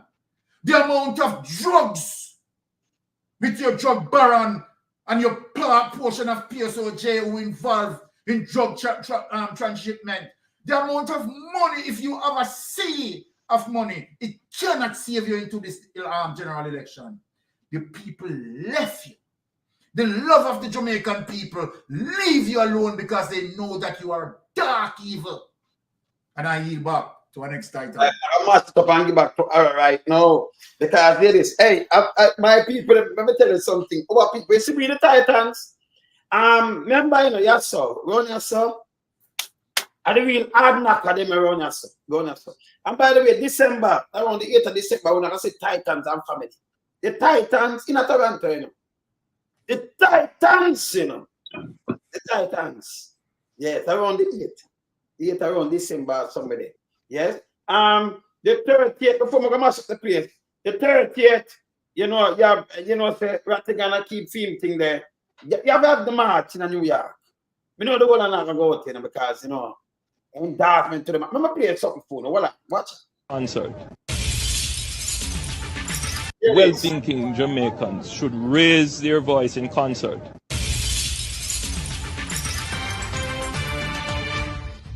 One Jamaica Legal Defense Foundation invites all Jamaicans and friends of Jamaica to raise our voices in protest against corruption, crime, poverty, failed health care, poor education, and more injustice taking place in Jamaica. This takes place on Friday, August the 30th, from 9 a.m. to 3 p.m.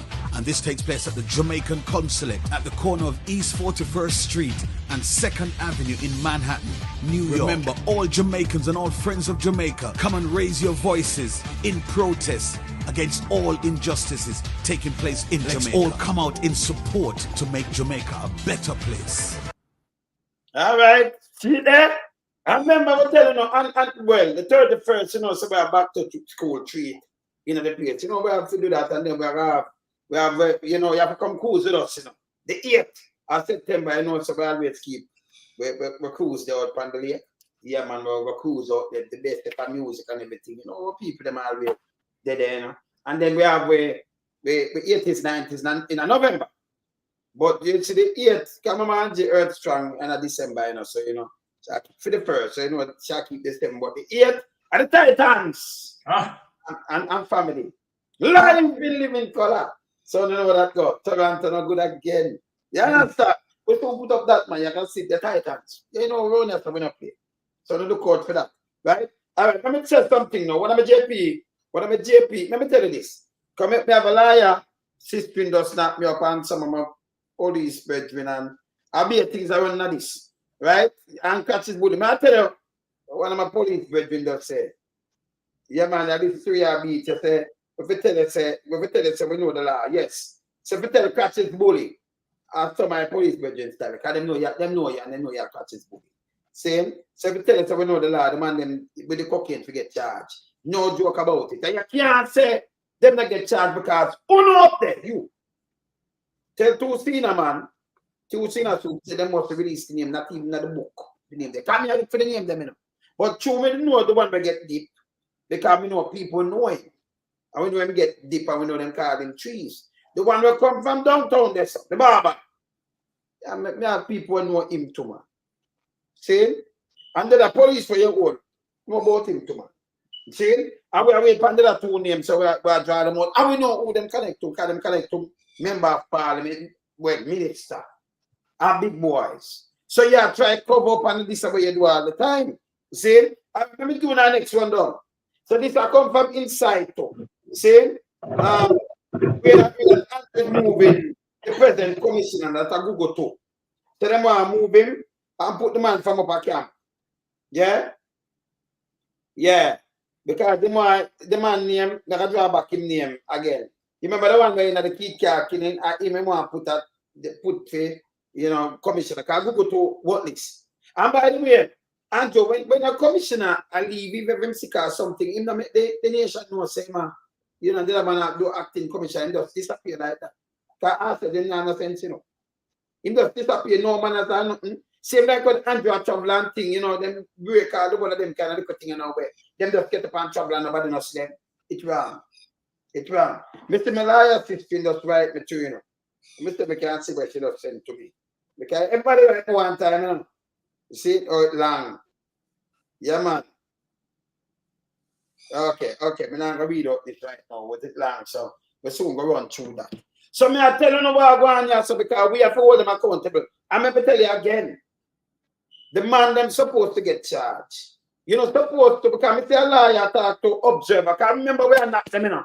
Saying arrow, saying mistake, like we are not them. Yeah. Call out the local paper.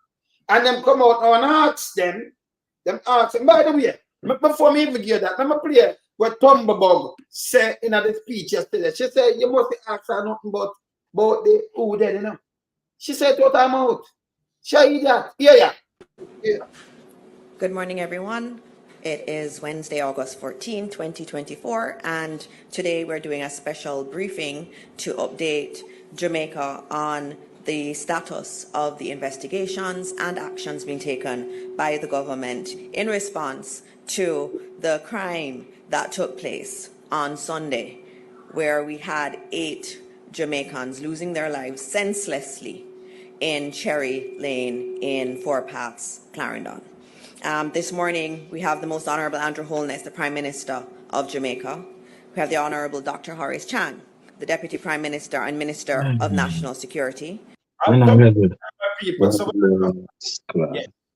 Dr. McCoy, our Attorney General, is also here. Vice Admiral Antoinette Weems-Gorman, our Chief of Defence Staff. Mr. Fitz Bailey, our Acting Commissioner of Police. Other guests. And lots of members of the media. I see a lot of media celebrities are here today. We welcome all members of the media, the old faithfuls, as we'd call them, who are always here for these briefings, and those who are especially here today. This morning, we are going to be going through these updates in our usual order. First, we'll have DCP Bailey, who is Acting Commissioner of Police. He'll give us an update on the status of the investigations, and he will be followed right after by our Deputy Prime Minister, Dr. Chang, who will speak to states of emergencies and other measures being taken, and then we will have the Prime Minister, the Most Honourable Andrew Holness, will be speaking to us about generally where things are, where we're going, and some of the other initiatives that are being taken by the government of Jamaica. After that, there'll be time for questions from the media. I again note that we're requesting that each person, there are lots of you here today, that each person does one question related to this matter. Today we are speaking about what happened in Clarendon and the status of the... Relating to the matter, oh, you talk about what in a Carolina, you can't ask journalists to tell you that. So you run from the court things, so cover them with it. You understand? Me just get some things from in a Trelawney, up in a Trelawney, they down the black. When me show now little, me just show now little clippings.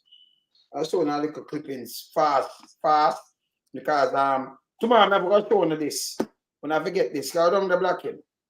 So we can go now, I quick little snap at the one. Can be some things I want in them for sure now little thing. Yeah. Let me say me can take down something else. Yeah, man, I'm sure now look a quick little thing from yourself. See? Okay, let me see that one. Yeah, man, look wonderful, man. Wonderful. All right, make that one open this. That one open this, so. I'm going to show now the clippings, but now open it. Open it. Yes, man. All right, make a go and deal with this meanwhile that one open. Right? You hear what she does say? She wants to send you a tablet. She don't want you to talk about the coke. And when I say to you again, people, you see them coke thing, yeah? It cause, it cause the one of the crime we're going to Jamaica, number one. It carrying gun to them carrying gun. Seems like when them carrying so much coke, you know, it's a big boy things. And as I said before, when you hear 76 million US, let me show you something about them US, right? Because let's look for 1 million US. We'll look for 1 million US. I mean, after 76, 1 million US. Let me just see this. We just want to see the amount, for 1 million US. Because the biggest denomination was $100 bill, right? So we'll look for $100 bill. We could look for 1 million US. We just want to look. Right? Now, it's a 1 million US. Just look on this. $100 bill there, right? Million US. Plus the 76, Just think of 76 there. Right? I'm not putting $20 note and not deny it. Eh? Just this, look on that. You look on them and wait, then you know $1 million, right? $1 million. You just imagine $76 million to come out of Jamaica for go to Colombia where you go, because you have to pay the man. About 80 million US. You have to have private jet. Then you have to care about the coke.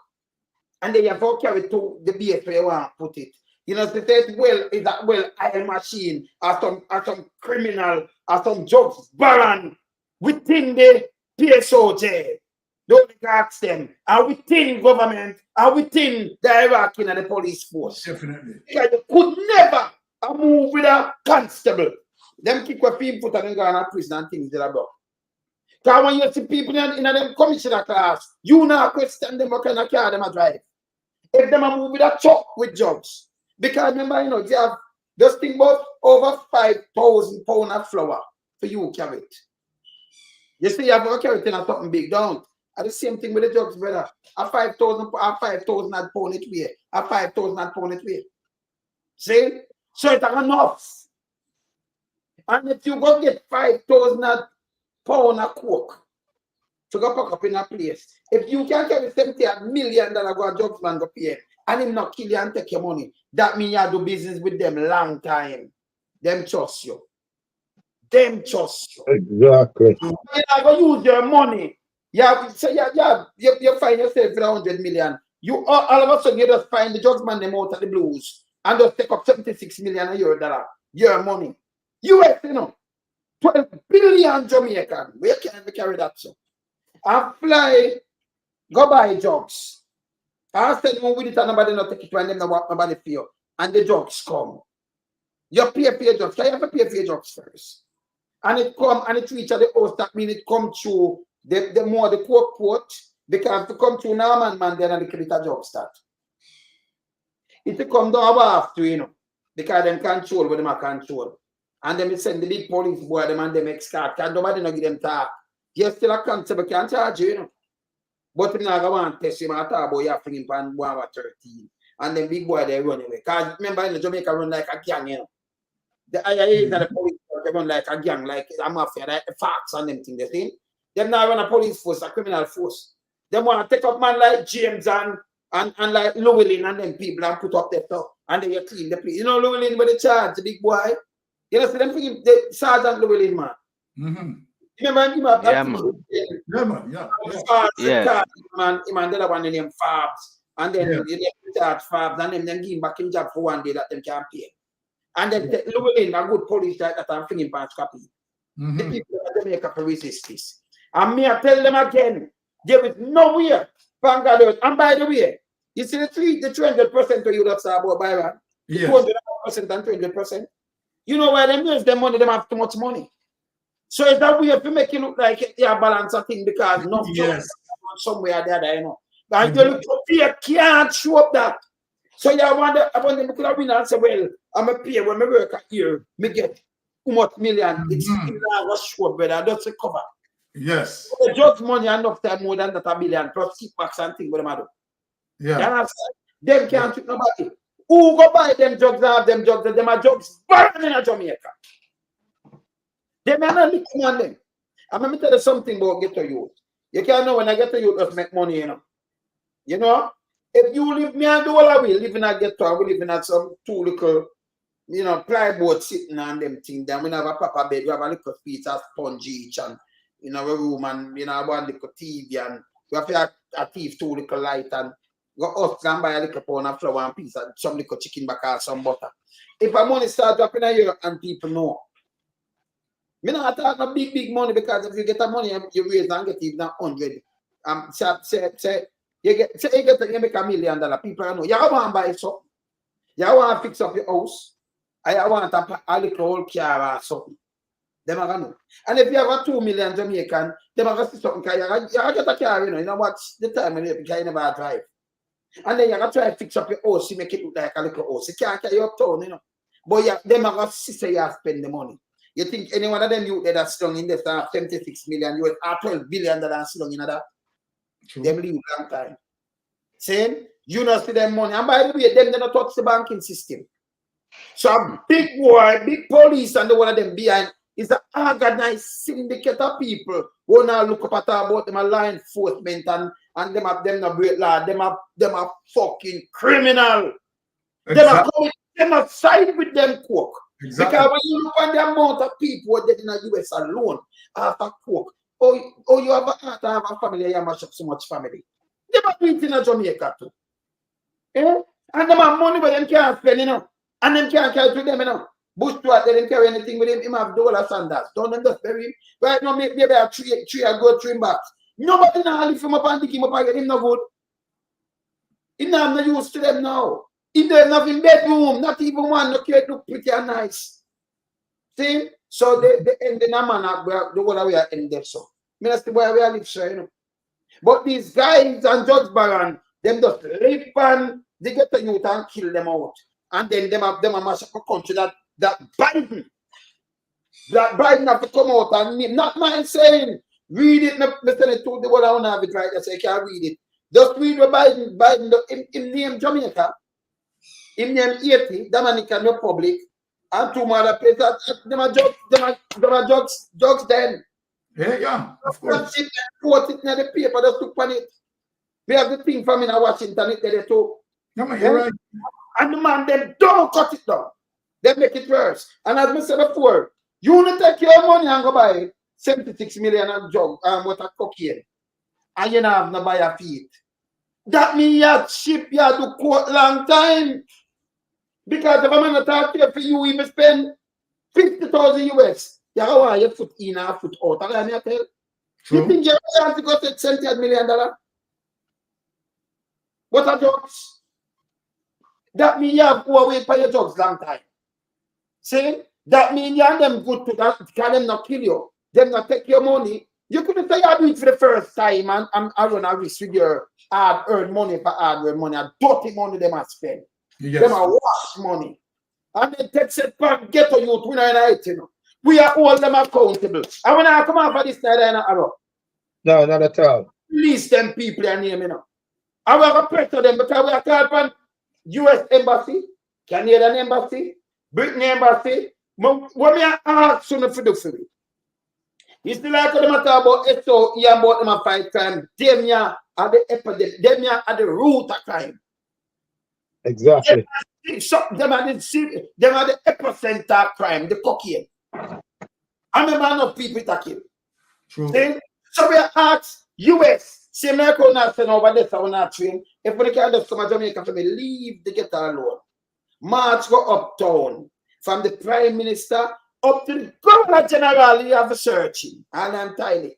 Everywhere you have to search because court everywhere now. We know business. So you have to go search the one of the uptown people then place to me. The amount of coke couldn't find it enough than the back fight where they are Jamaica right now. Because I pay Port Baron, I've seen it a mash of people every year. And stay up in the place because nobody gets real. But you come for the little youth them and destroy them. I'm going to say again, the people are hardcore juggies. They are hardcore drug baron. Because you will never have your money like that.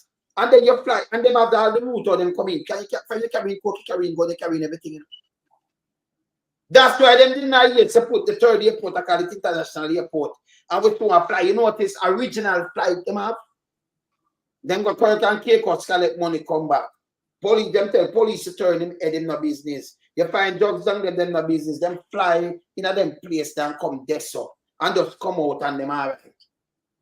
Everybody turn a blind. I them know who them put there for work. You see what them do? So front of your face, and the big boy them use it mostly, and politician. And them use it. And then they use the big boy them, but say them a big police where them go, you can't stop them. So the man, them are not police or nothing, man. Them for go prison like 9 years, man. Them for come take them out, man. Take them out and sweat the place. Not too way about it, because them not clean. None of them. Yes, Arrow. You know, as I sit here and I listen to all of you guys, and I said, everything that you do in this life, always remember that there's a consequence behind it. True. That you have to face up to. And we are looking at the birth of all of this corruption. And all this corruption come about by its birth. And it's when 2012,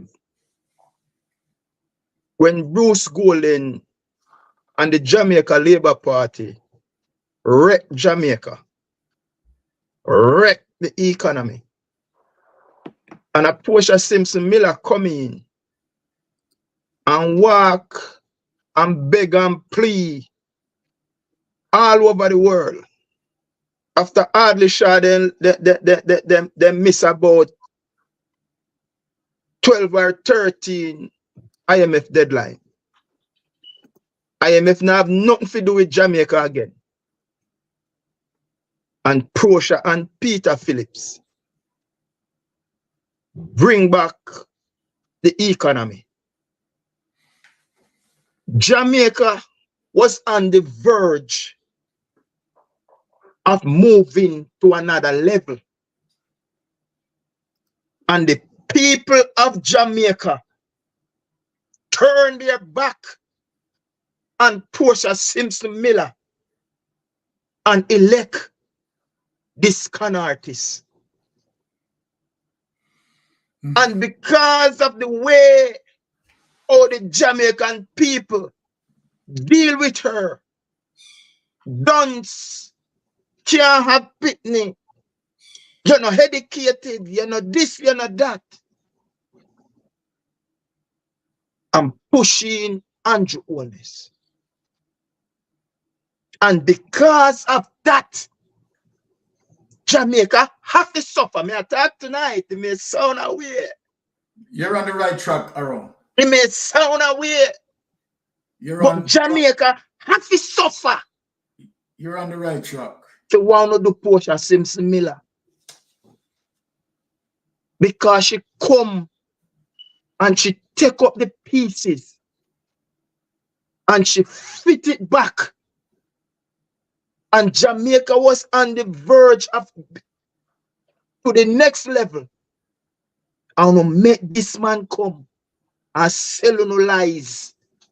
I want to buy into it and diss her. So you don't have to go through a storm. You don't have to go through a hurricane. You don't have to go through the desert. Because everything that you do in this life, you must face up to your consequence. The consequence that you're facing to know is a hard and tough one. But you know what? You know what? Uno can make it right.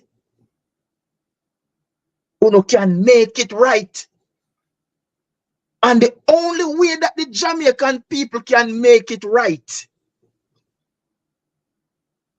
this time around is nothing but a landslide victory. Because if you don't give the People's National Party a landslide victory, so that the Jamaica Labour Party cannot interfere with the process. So when the rules and law lay down, why have you got jump short pants, jump pants without belt, slippers like them little dirty boy? That's the only way uno can redeem uno self.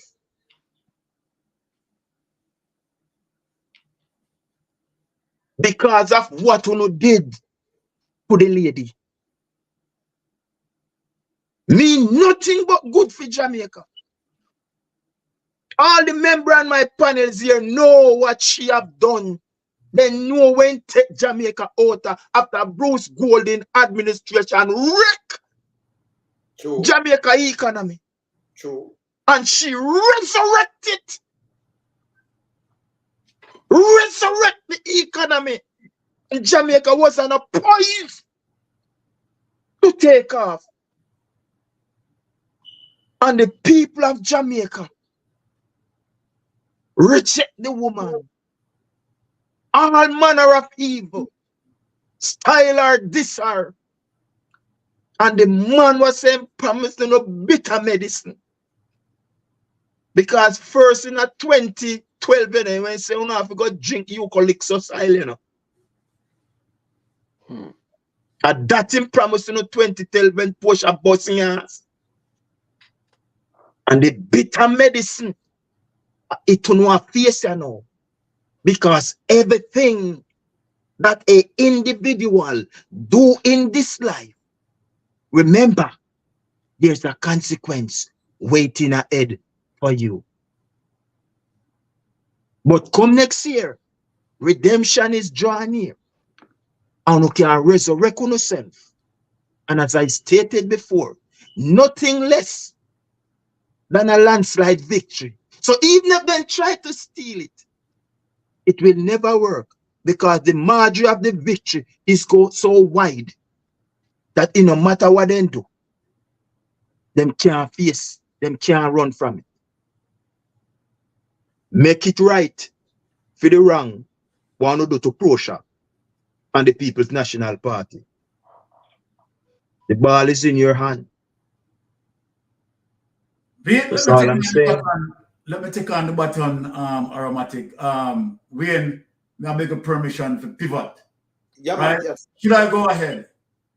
Yeah, I man, go. tell you that what Aromatic touch, and I'm asking people that you can go and research after what Aromatic said, 110% facts. But I am going to say this. Pontius Pilate asked the people, Yeah. which Right. of them should I relieve? The people who clothed with ignorance, Yeah. ignorance, unaware of truth and reconciliation. They said, give us Barabbas. Give it the thief, Crucify the righteous man. You know, what Ara just said hit home to me. And let me explain it.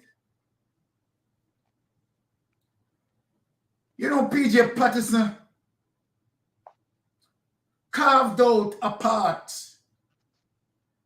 pathway for Jamaica. And let me explain to people, go back in terms of refuting what people said when they said both PNP and JLP, sure, they are the same thing. Foolishness. Utter. Foolishness. Any people, any person who have an understanding of the political history of how the parties form in Jamaica and say that the People's National Party and the Jamaica Labour Party are the same thing, they lack a wide range of knowledge. So let me get into what I'm saying. The first party to exist in Jamaica political history during colonial time is the PPP, the Marcus Garvey, who has the first political party established. And after that, created the People's National Party, who brought us, as it relates to fighting for adult suffrage, where we can participate in the electoral process. Make them know, just explain to them, say, we couldn't vote one at a time if we don't have property and a businessman. And yes, well, yes. Before, Sir Norman Manday come to that. Exactly. So, and that was what they... take some list. Continue. Yes. Thank you for Wayne. So yes, that is what we call about adult suffrage in terms of persons who were unable to vote, as what Wayne said. You have to be landowners and so forth in terms of enable you to vote. And so then, of course, Daddy Norman Manley, right, fought as it relates to gaining adult suffrage, bringing now that we can participate in the electoral process. Some idiot on social media that talk about GLP, you understand, carry people through, and that's the level of ignorance. But let us forget them and deal with history that is written and recorded. Yes. Now, Michael Manley carry on the message of Norman Manley. We're going to teach them tonight, because let me tell you something.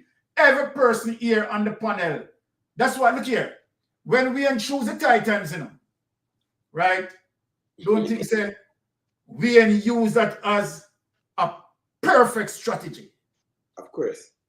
And so then you understand we are here. Now watch this now. Too much of yourself, you know, really, you understand. I prefer to have people talk about us as opposed to we talk about ourselves. Now watch this. Norman Manley carried a message to his son, Michael Manley, as it relates to democratic socialism. What democratic socialism mean? Equal rights and justice. Equal rights. Justice for all Jamaican people to be a stakeholder within the economy. Working for the economy and the economy working for you, and everyone has equal rights and opportunity, equal opportunity. What does that mean? So Michael Manley recognized the plight of the people. And Michael Manley understand that at the time the system was unbalanced, where the elite have it all and have all the opportunity. So Michael Manley said, no, we cannot continue like this. Michael Manley went up against crony capitalism. And so then what Michael Manley did?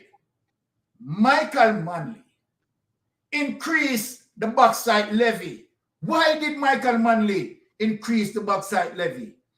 Michael Manley increased the bauxite levy because Michael Manley, right, say that before our people can move forward in terms of building our generation, you have to be educated. And so then, Michael Manley, who believed in that strength, make sure that the bauxite levy was increased. Capital cronyism go against him as it relates to Edward Seaga and the vampire elite or the structuralism at the time. They went up against Michael Manley in a bitter way. The IMF, the International Monetary Fund, right, take the likes and equal with Edward Seaga. And so then when Michael Manley was moving with the progress, challenging, you understand, as it relates to the big national companies, right, the United States companies, right, as it relates to increase the bauxite levy. What did that do for us, Jamaican people? Get back to your knowledge. What that had done for us was tremendous as it relates to now we can afford to have quality education up to tertiary level. Guess what? Capital cronyism didn't like that. Didn't want that. Because the black people was moving too progressively. Let me give you a quick reflection. That's why in the United States, they'll burn down the Black Wall Street.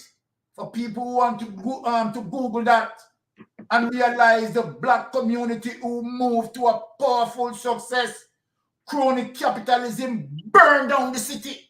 Burn it down bad and kill a lot of people too. Burn down the city and kill a lot of people. Crony capitalism within the Jamaica Labour Party, conservatism, capitalism. So people need to understand how it works and how it shapes and how it forms. Right? And that's why Jamaica Labour Party is conservative. Jamaica Labour Party is capitalist. And guess what? They have not hidden it. Right? They have not hidden it.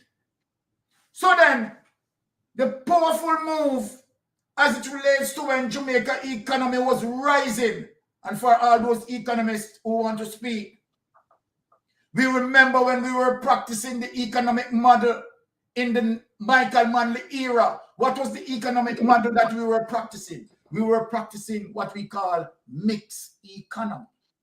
What that means? It means that the private sector, right, and the government meet at the table and make decisions equally to benefit everyone. And then in those times, you have the price control and so forth, right? And so then people have to sell within the price mark. But guess what? We move out of that, right? And we go closer to crony capitalism, killing. Before you move out of that, give a little more credit to Michael for even the older people, then when them come and say, no, we're not leave it up to go grade, but I'll give the education. Drop a jam. Yes. And then the training when put in, and then school. Because you know, have the two-shift system come in. Exactly. And then every child have to learn. So man, they set the place for, you know, a lot of me have brand sites come out the other day and say, man, they make him reach there. So. Exactly. That's the judge, you know, right? Exactly. Yes. Continue. So the man, they really set the thing for me, you know, for the less fortunate. Okay? All right. So we are teaching tonight those people who talk about PNP and GLP are the same thing. We are showing them that they are a far different party. People's National Party deal with upward mobility. You understand? And nation building. And so then, after Michael Manley era, in terms of all what Michael Manley fought for to set in Jamaica a path, right? Of course, Edward Seaga tried to burn it down. Burn it down. The wickedness and the cruelty that he had done. You understand? Go to the IMF and let IMF stop 50% of the funding. People, everything what I'm saying, all you need to do, just check and say, okay, let me see if Mystic Sensation is telling lie.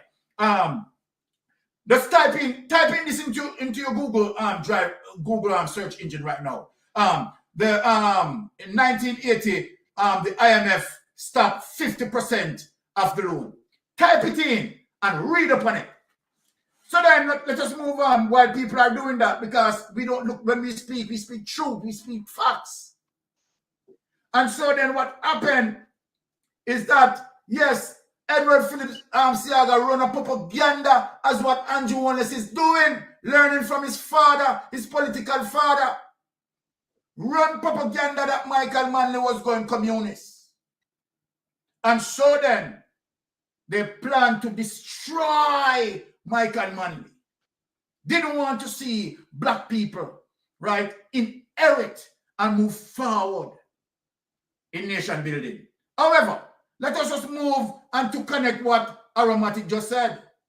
Because Aromatic just strike a card, right, as it relates to my cranium.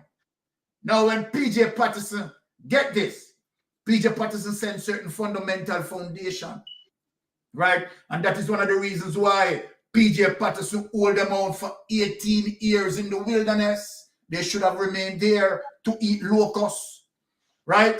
Now, sorry, Byron, but not the wilderness. And by the way, don't just make us just turn over Seaga. See, I could give him thing now, because 1983, the IMF tell him I move the dollar from 1 to 3 something.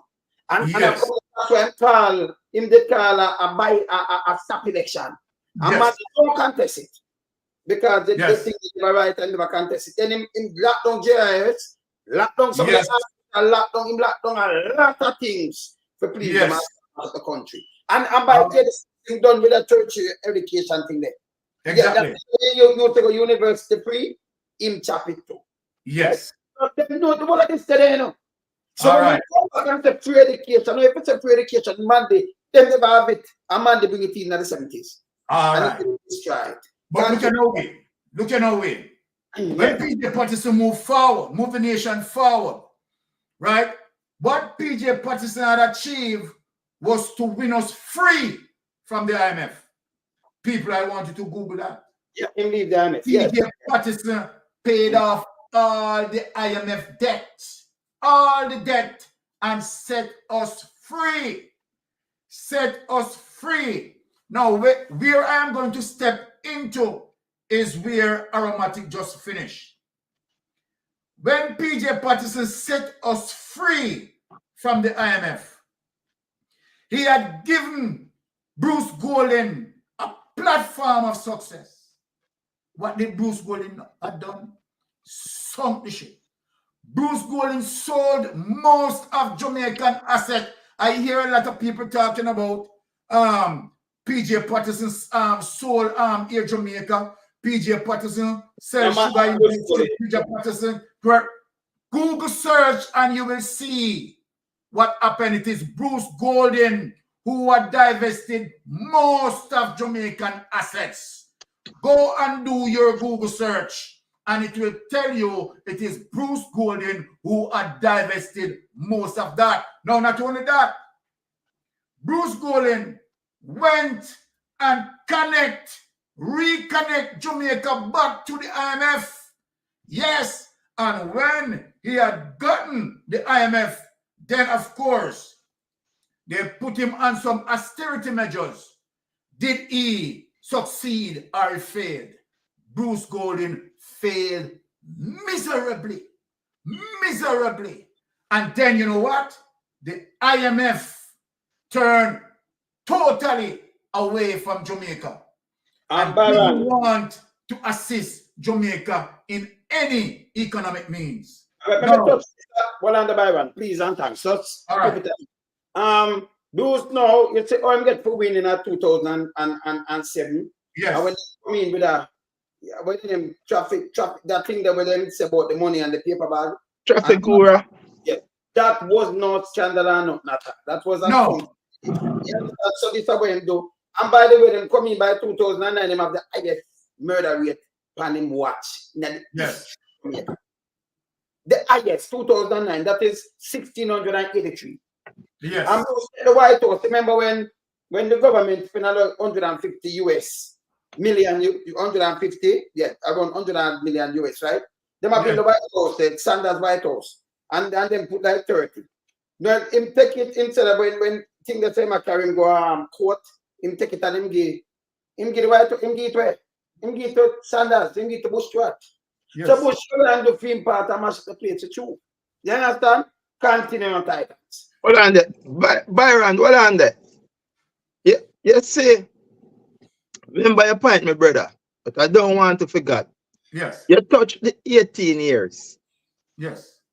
Of PJ Patterson. Yes. Do you know that 18 years was a blessing in disguise for Jamaica? Oh, yes.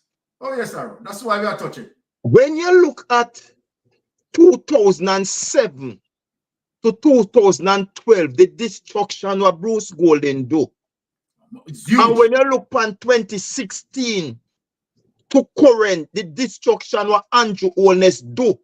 Just imagine if in another 18 years that the Jamaica Labour Party when come in another 18 years, what would happen to it? Continue, my brother. Flatline. Okay, very good, Arrow. So what PJ had done was to win us away from the IMF, right? Now, Bruce Golding had brought us back into the IMF. Because you see, when you have leaders who don't have any innovation, who don't have any sort of well-thinking, right, economic measures, you understand, to grow the economy, then you're going to have a situation like that.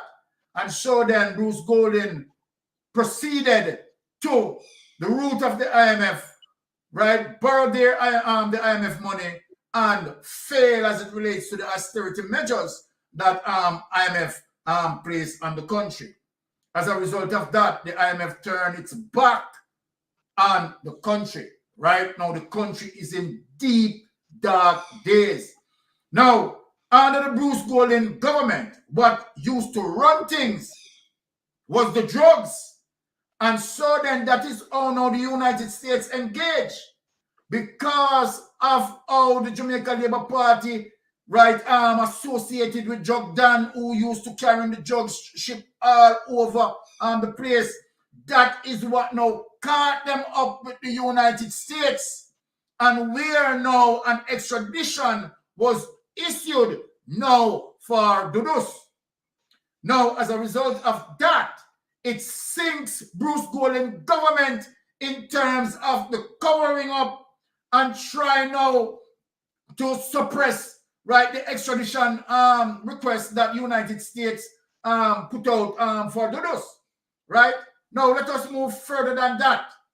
Now we have seen where the Bruce Golding government, as what Wayne said, because listen, the Titans are Manlyites, you know, if you understand. So we have the history of Ukraine.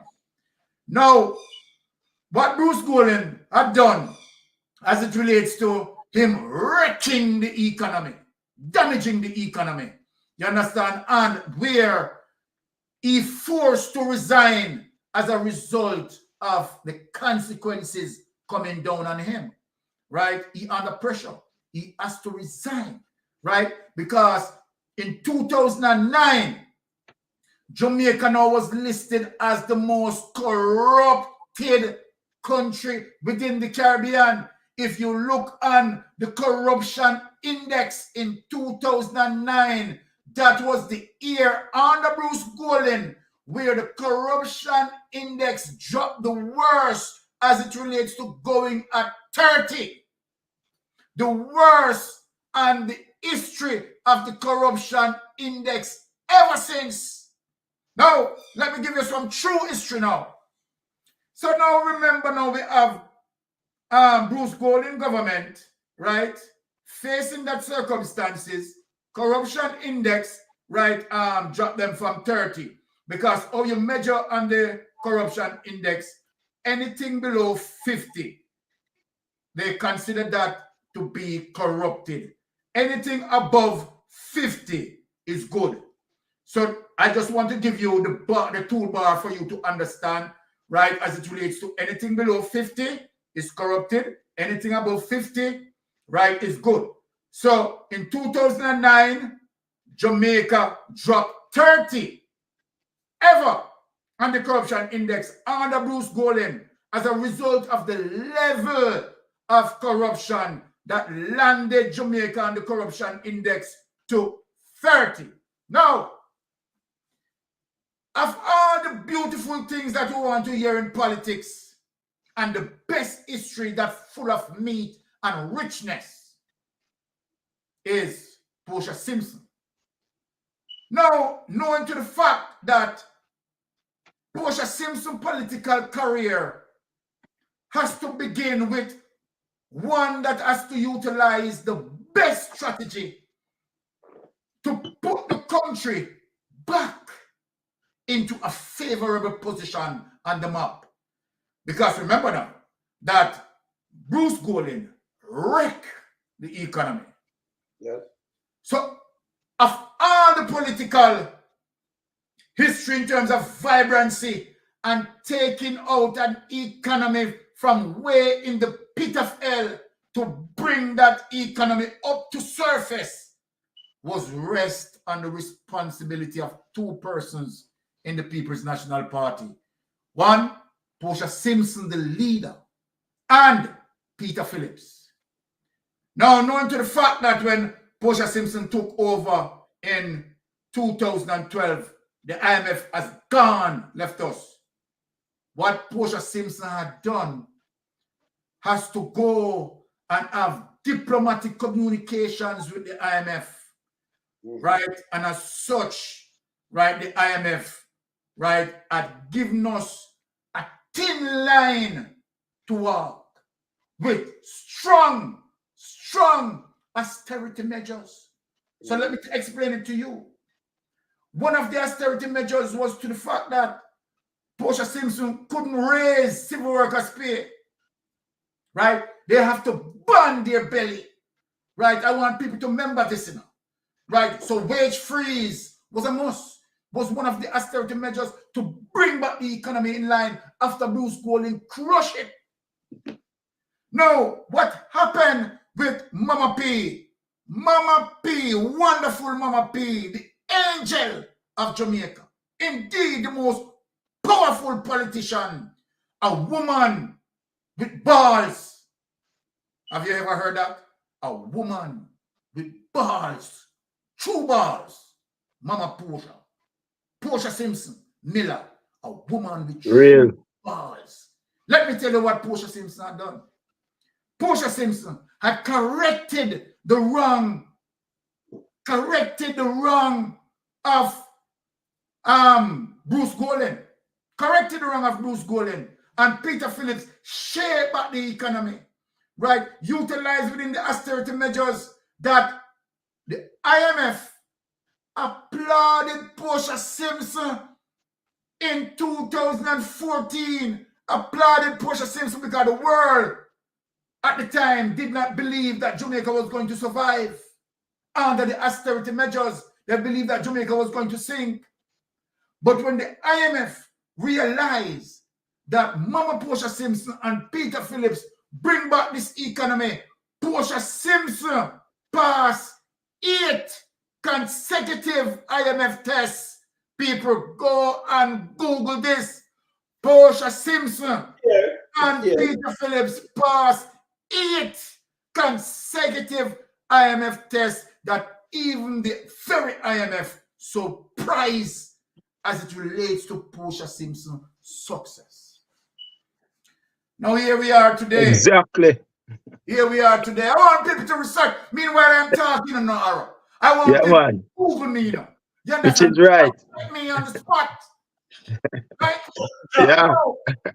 Drop this tonight. Drop this. I always drop in something. Just drop this tonight. Remember, you know, them depart for the IMF tests, you know, Blues. And remember, Andrew Holness was in minister.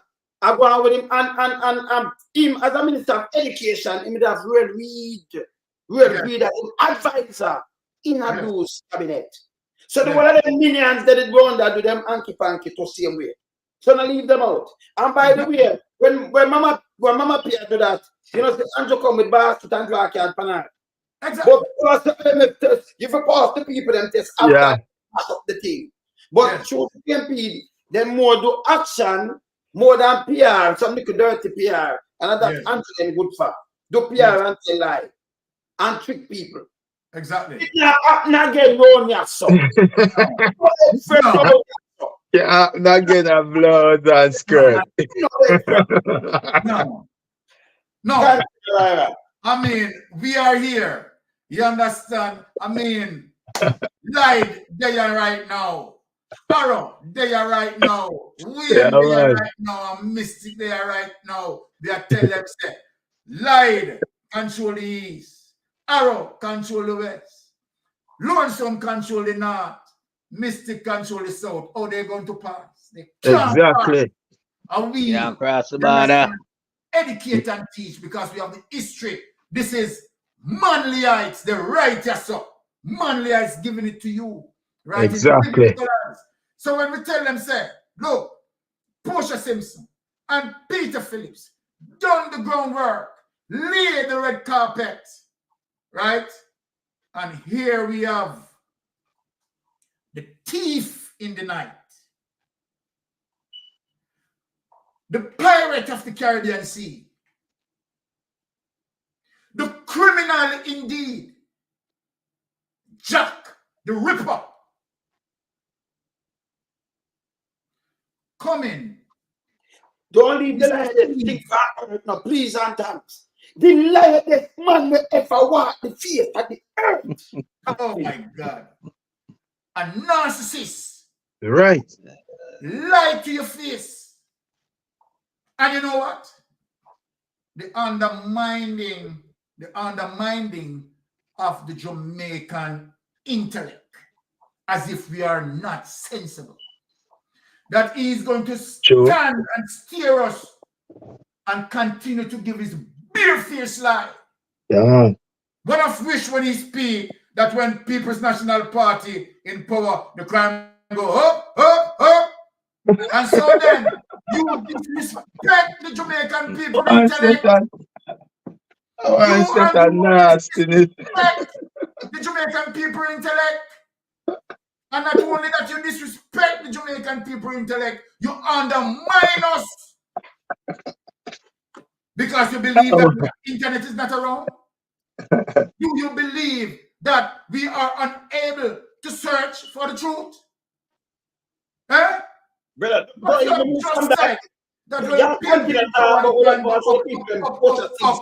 It is on the Look at this, Jamaica Don't constabulary. move. Look at this. Okay, show them where. And I like who the knows young the year to 2015? Look at Bush Simpson thing. If the crime gone up, I know Andrew can't touch this. Bruce have the highest one in the land, you know. Bruce. Me tell you What that. again? What write this up? Look at Look show that. Look on that. Yes. What that say? 2012 to 2015, Mama Portia. 2012, 1,102. Yes. 2013, 1,202. Yes. 2014, 1,005. Yes. 2015, 1,208. No, show Andrew Wellness now. See Andrew, yeah? No, 2016. 2016, 1,354. 2017, 1,647. This is the highest. This is the third. Byron. 287. Right. This is the lowest thing ever go. This is the third highest murder rate in the history of Jamaica. 1,647. People, here's the evidence. And this is the lowest thing go. But the Mama P highest. When you take time going up.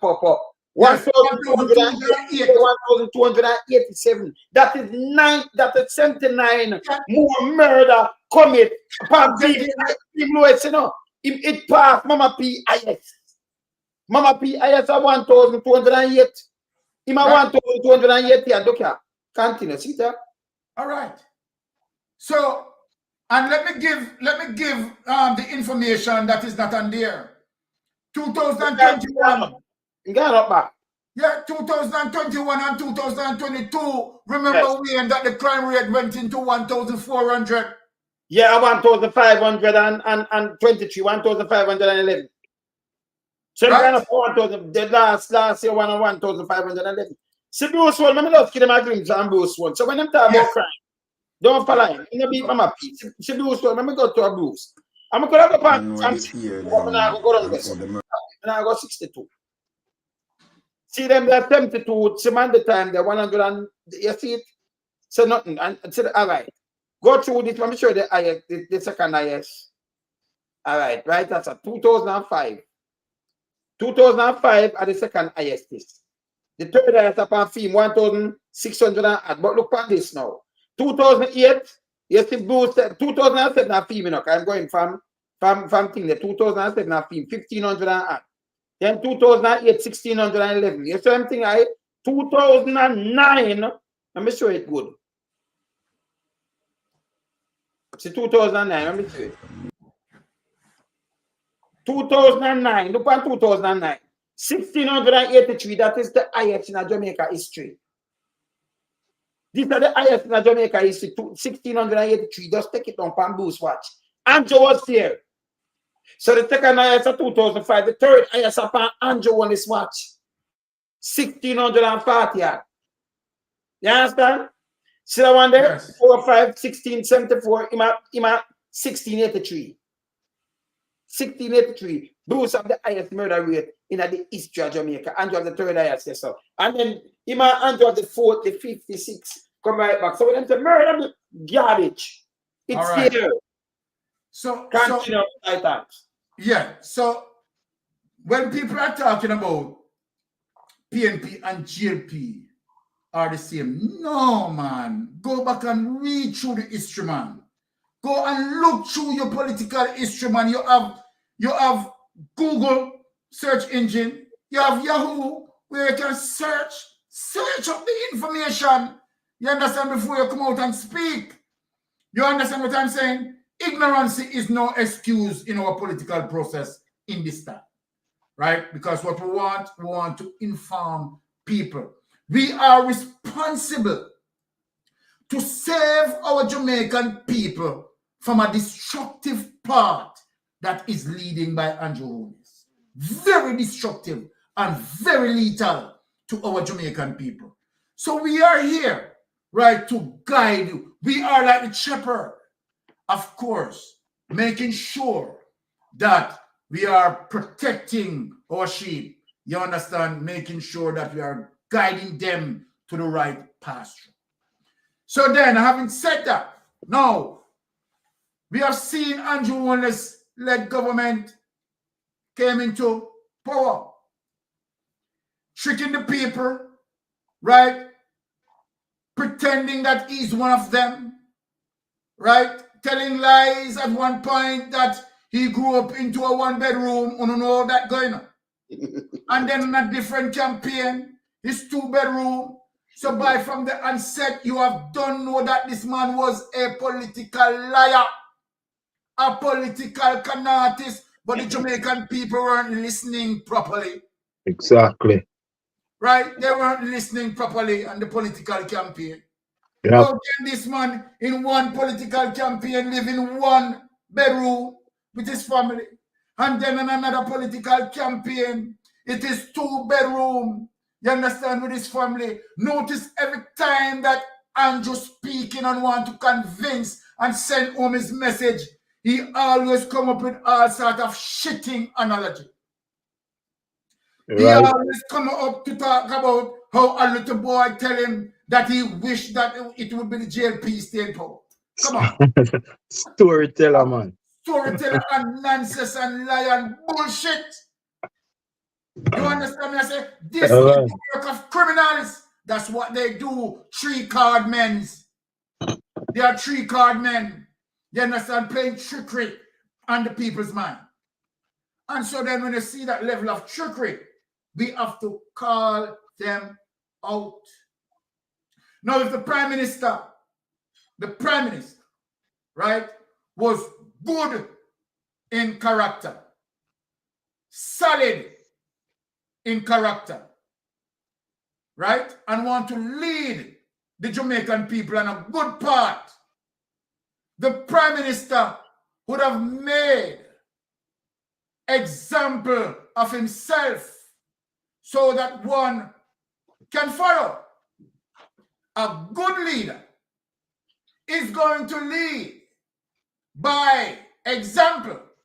So then, if a leader is not leading by example, obviously that person is a criminal. Now let me show you the example. Example number 1, to show you that Andrew Holness was not committed to the cause of nation building. When Andrew Holness won, Andrew Holness already decided, already planned, premeditated, influence his team of member of parliament not to sign the code of conduct. Let us reason tonight, people. If you represent truthfulness, if you represent checks and balance, if you represent most of all transparency, then why you don't sign the code of conduct or influence your men to sign the code of conduct? The question, why would you refuse to sign the code of conduct? And why you influence your men to sign the code of conduct? Let me tell the people why. Because I know why. I know why.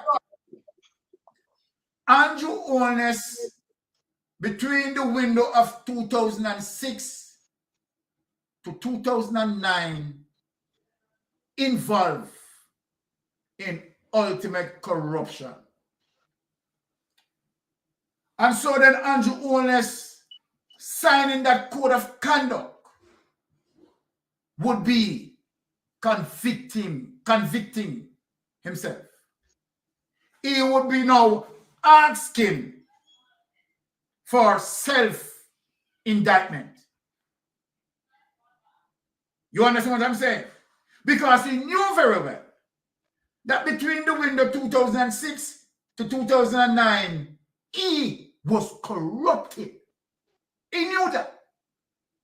Now, if you have someone who is not corrupted and clean and want nation building like a Mark Golding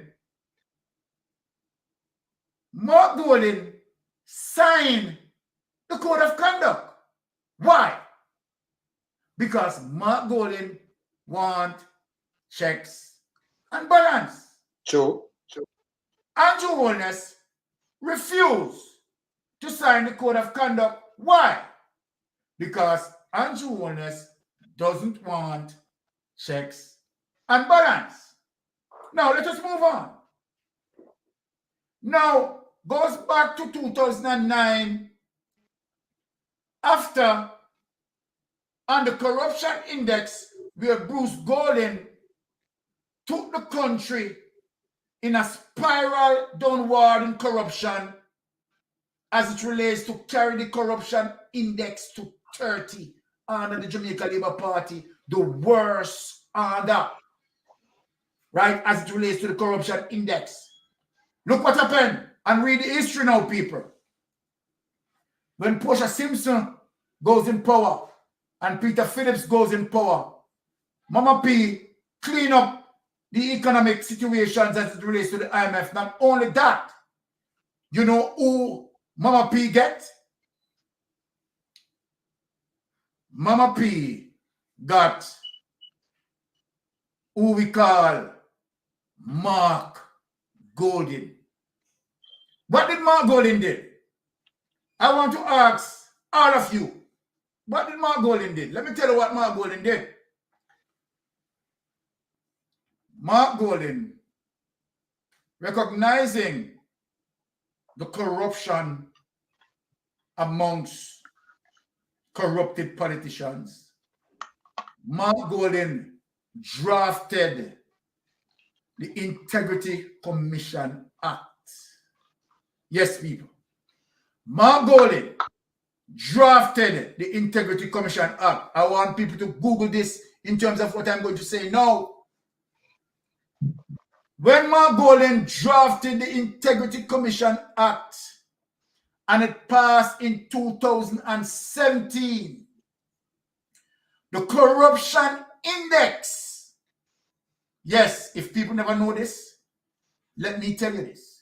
The corruption index lifted from 30 to 44 as a result of what Mark Jefferson Golding did in terms of crafted the Integrity Commission Act and let it pass as it relates to legislating for it in 2017, which bring the corruption index from 30 to 44.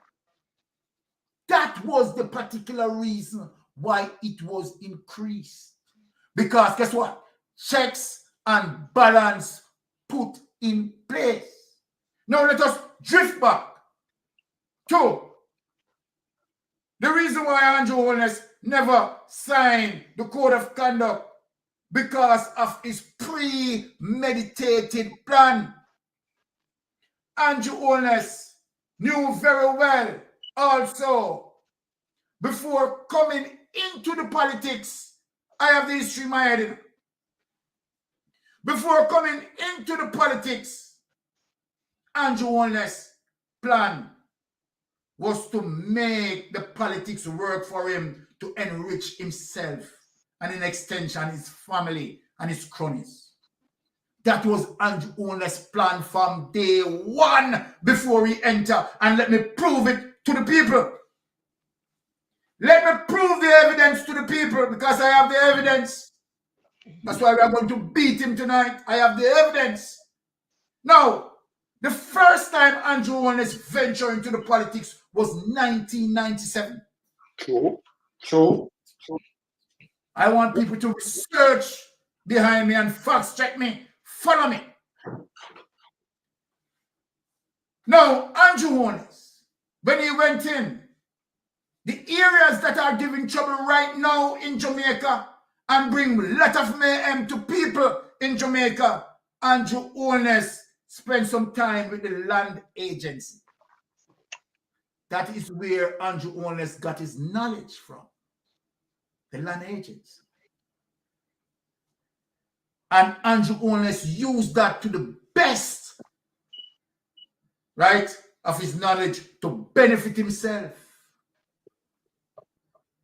And so then, when we catch up with Andrew Holness giving an interview to Fitz Henley, said he came into the politics with $47 million. We know that Andrew Holness was lying. But I'm glad that he exposed himself and nationwide, giving Fitz Henley this particular report stating that he came into the politics with $47 million. Now, people, I want you to research and follow me. In 1997, when Andrew Holness ventured into the politics, Andrew Holness did not have any business or businesses. Follow me, people. I want you to follow me. In 1997, when Andrew Holness entered into the political process, prior to that, Andrew Holness never have no business nor businesses. Never. When Andrew Holness left university, Andrew Holness owed student loans. Owed student loans. But we caught up with Andrew Holness again to definitely clarify that he was lying was when his wife, Juliet Holness, was given an interview and where she was speaking about the marriage between she and Andrew, and where she said during the marriage she did not have any money. She was making reference in 1997. People, if you Google and research that, you will realize that Juliet Holness and Andrew Holness married in 1997. Andrew Holness, I want you to listen to me tonight, right? I am reading out your secret like a book. And you cannot oppose me because we're talking 100% facts. None, neither you nor your lawyers can oppose what I'm saying. Facts. 1997. So when you gave that interview to Fitz Henley, you were lying out of your mouth. You did not come into the politics with $47 million. You came into the politics, right? And if you have $47 million, you stole it. Yes, Andrew Holness. If you have $47 million, you stole it. And let me explain to the people how you would have stolen it. Do you remember now, Andrew Holness, that what you try to justify? You try to justify the money that you have gained as it relates to the 2006 to 2009, the contracts that you awarded out to Gavin. That money, that is the reason why you give that interview to justify that amount of money that you make through the illegal awarding of contracts. So you telling them that you came in with the $47 million. You didn't come in with the $47 million. You made that through the illegal awarding of contracts to justify that. Now, the Integrity Commission flagged you for that period between the window 2006 to 2009. Why the Integrity Commission flagged you? Because, of course, you were awarding contracts to Gavin. Yes. And of that portion of money that you made between 2006 to 2009, some of that money dumped in SSL. Tell Nigel Clark to run out and let you show him the truth. Truth and reconciliation that need to be shown, that need to be told to the Jamaican people. Can you oppose this, Andrew? No, you can't. The money that you made as it relates to the illegal awarding of contracts is what you use and dump into SSL. So when I'm asking you, how much money you put in SSL. The real truth of the matter. You would have placed somewhere near 30 to 40 million dollars. Nigel Clark, am I lying? You'd have known the truth, Nigel Clark. If Mystic Sensation is lying, run out Nigel Clark. Andrew Holness' account would now reflected between 30 to 40 million. Is that true, Nigel Clark? Yeah, that would be true. So you can't run out. You can't dispute this. Right? And so then, also, Andrew Holness wasn't a ordinary account holder. Andrew Holness, likely to be a shareholder in SSL. So then, Nigel Clark, this is the reason why you cannot open it. You cannot open the investigation, Nigel Clark. People are going to see that. People are going to see that. People are going to see how Bolt money was taken immediately when Bolt put in and utilized. People are going to see that in 2012 was significant for Andrew Holness in terms of building his property, building his property at Beverly Hills, building his big house at Beverly Hills, and at the same time, Juliet Holness in 2012 was building the least flat development. Let us get into the detail and put on some microscope here. Remember in 2011, because I know the secret, I have the information in my head. In 2011, you purchased the land. Yes, you purchased the land in Beverly Hills. You couldn't pay for it all at once. No.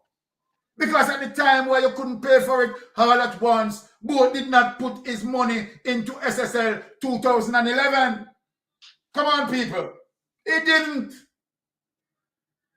He didn't. Bolt did not put his money in SSL 2011. So then, Andrew Holness has to make 4 different payments in 2011 to finish pay for the land. And in 2012, if a man is struggling in 2011 to find all of the payment to pay in 2011 for the land, and he has to use 4 different transactions in 2012, the manna fall from sky.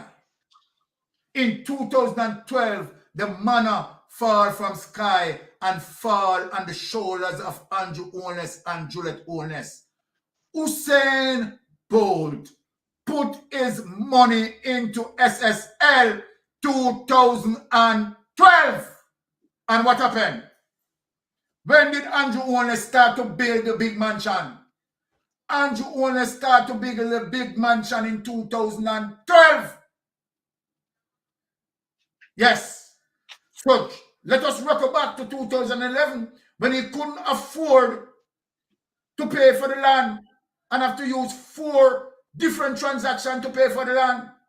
Remember when me said this, Patrick Bailey said this, him liar. So I'm not lying. This is not Mystic Sensation saying it. Right? I have the evidence to show what as it relates to what Patrick Bailey said. So then let us back up. So in 2012, when Bolt put his money into SSL, what happened? What happened, people? Move same time. The money moved immediately. Yep. The investigator who investigated said the money taken out immediately. Where did the money go? Let us start. In 2012 now, Andrew Holness started to build his big mansion that value at the time when the evaluator evaluated it at least $200 million. And simultaneously in 2012, Juliet Holness is building the least flat house that now value $800 million. People think. Come on, Fairbox. Come on, stop from sit by your head and think.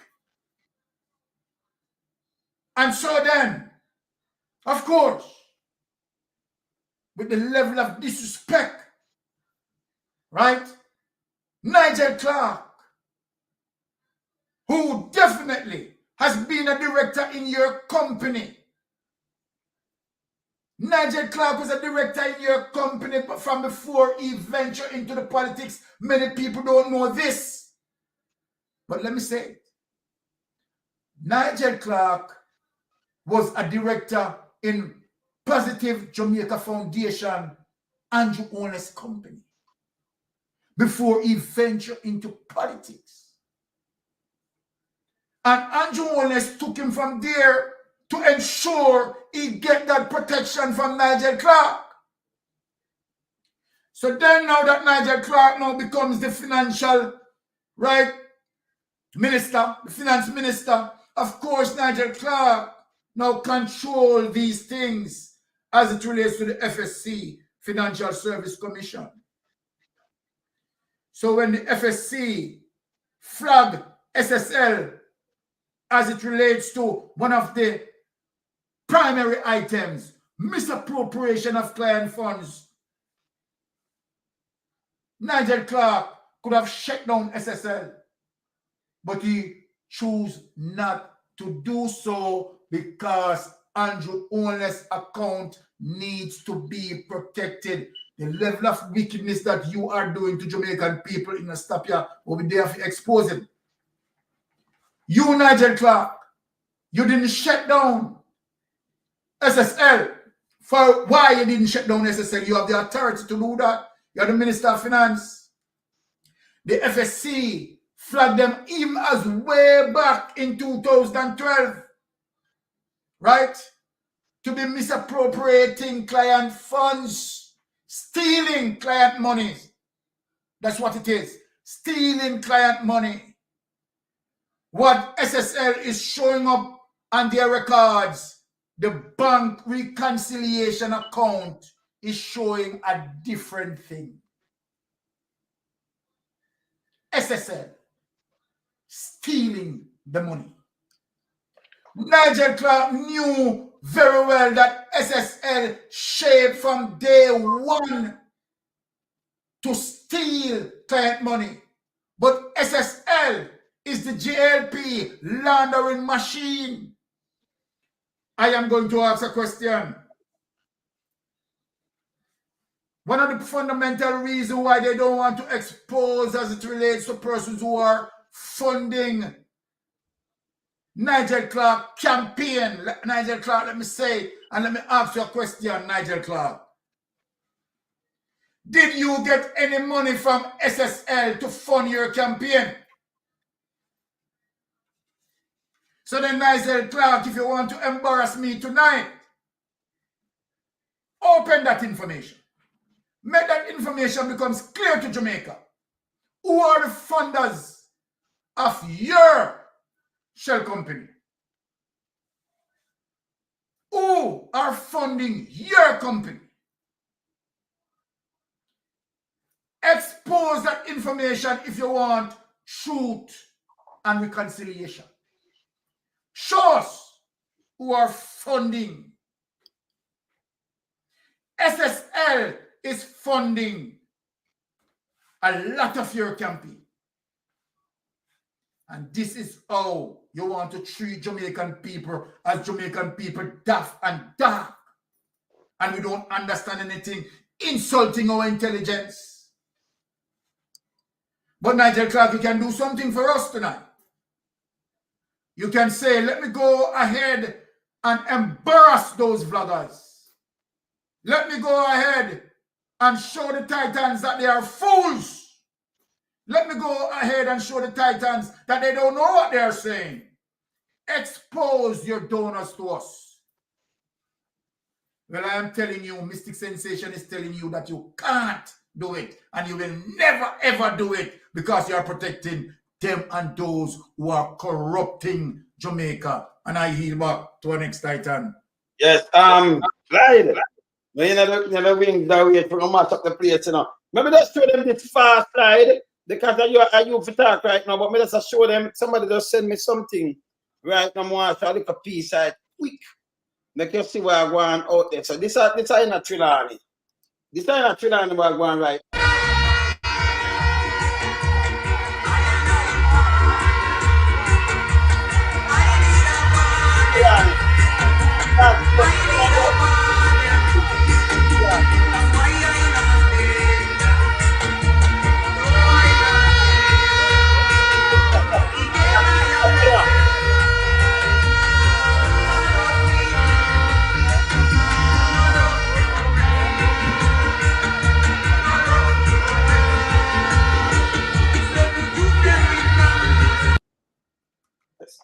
tell the street where I go on now. Lied.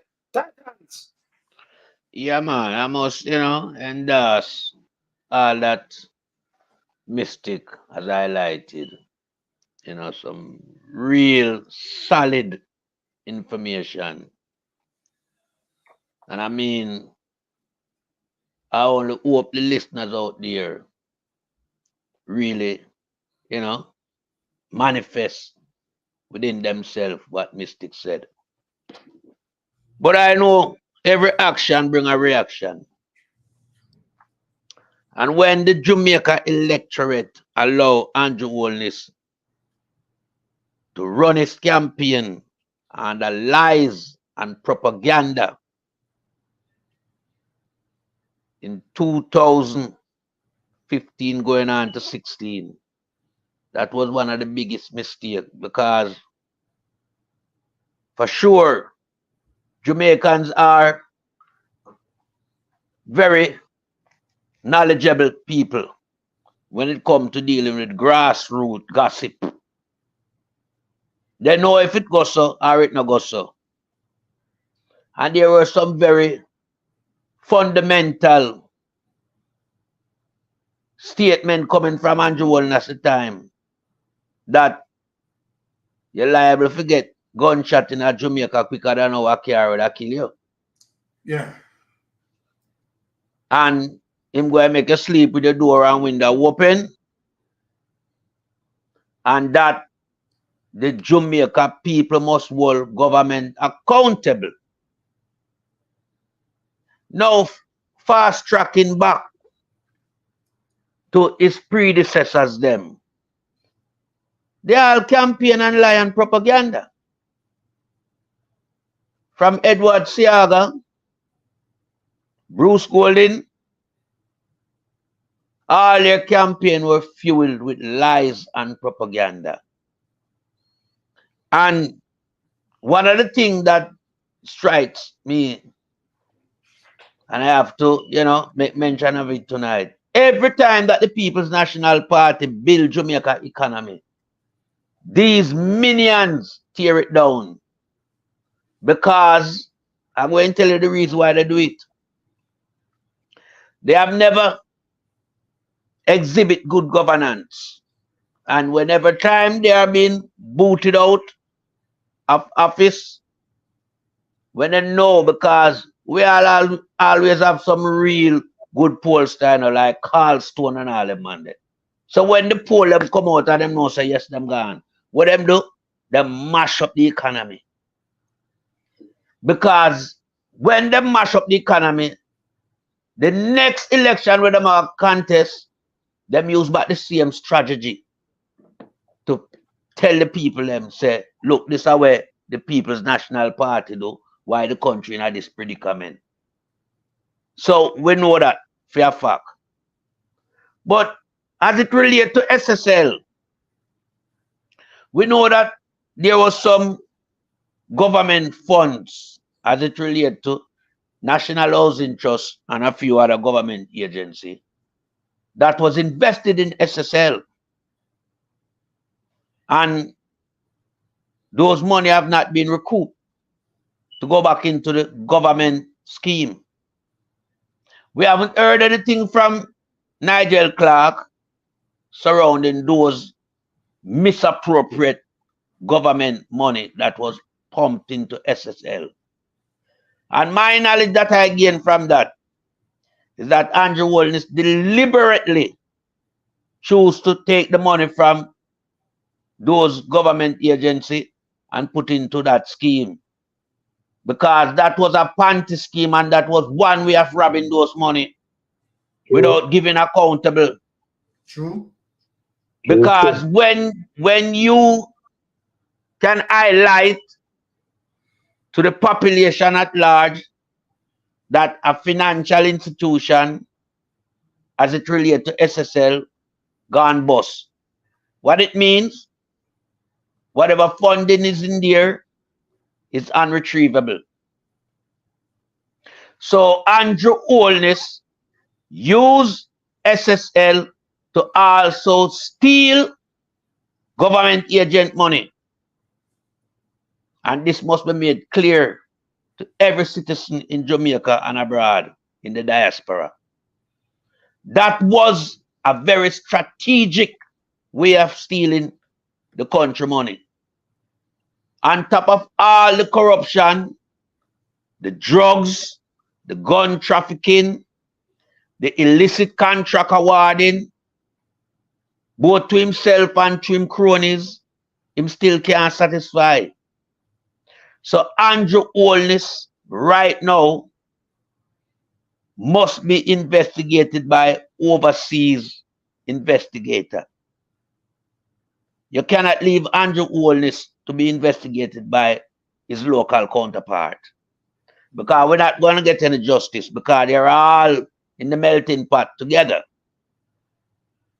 Every single one of them that have some top posts in Jamaica, they're all corrupted. Jamaica don't run under certain sites anymore, where good governance and transparency is the order of the day. If you're not corrupted, you can't be a part of this regime. Everyone is in the same boat sailing. So we have to get back all of these money, government, state agency money, that going to SSL. And I know for a fact that you Scratch must be held accountable, because this was not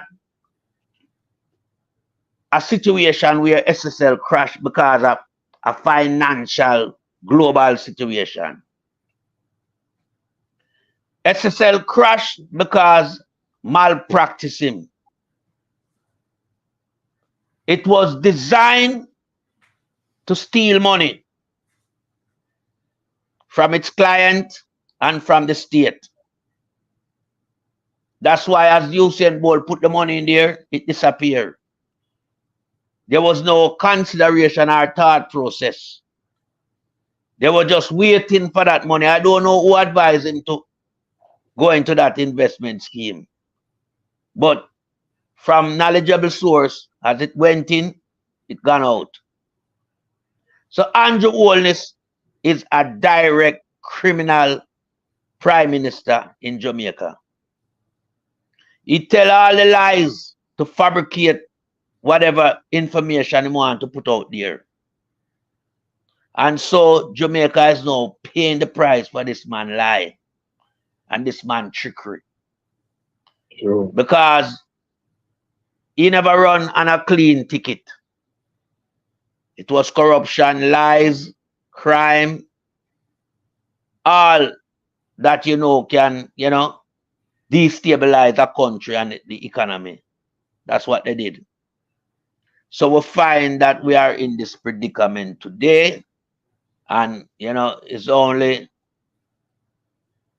the PMP can come and restore back Jamaica to its former glory days. As it relates to IMF, you hear them talk about the first in the history of Jamaica that the net reserve over 5 billion. That money don't belong to Jamaica. That money is a borrowed money. The entire of that money is a borrowed money. And that's true. Because Jamaica owe more than that 5 billion that is in the net reserve at the moment. Jamaica owe trillions. Not billions, but trillions to the financial institution like World Bank and IMF.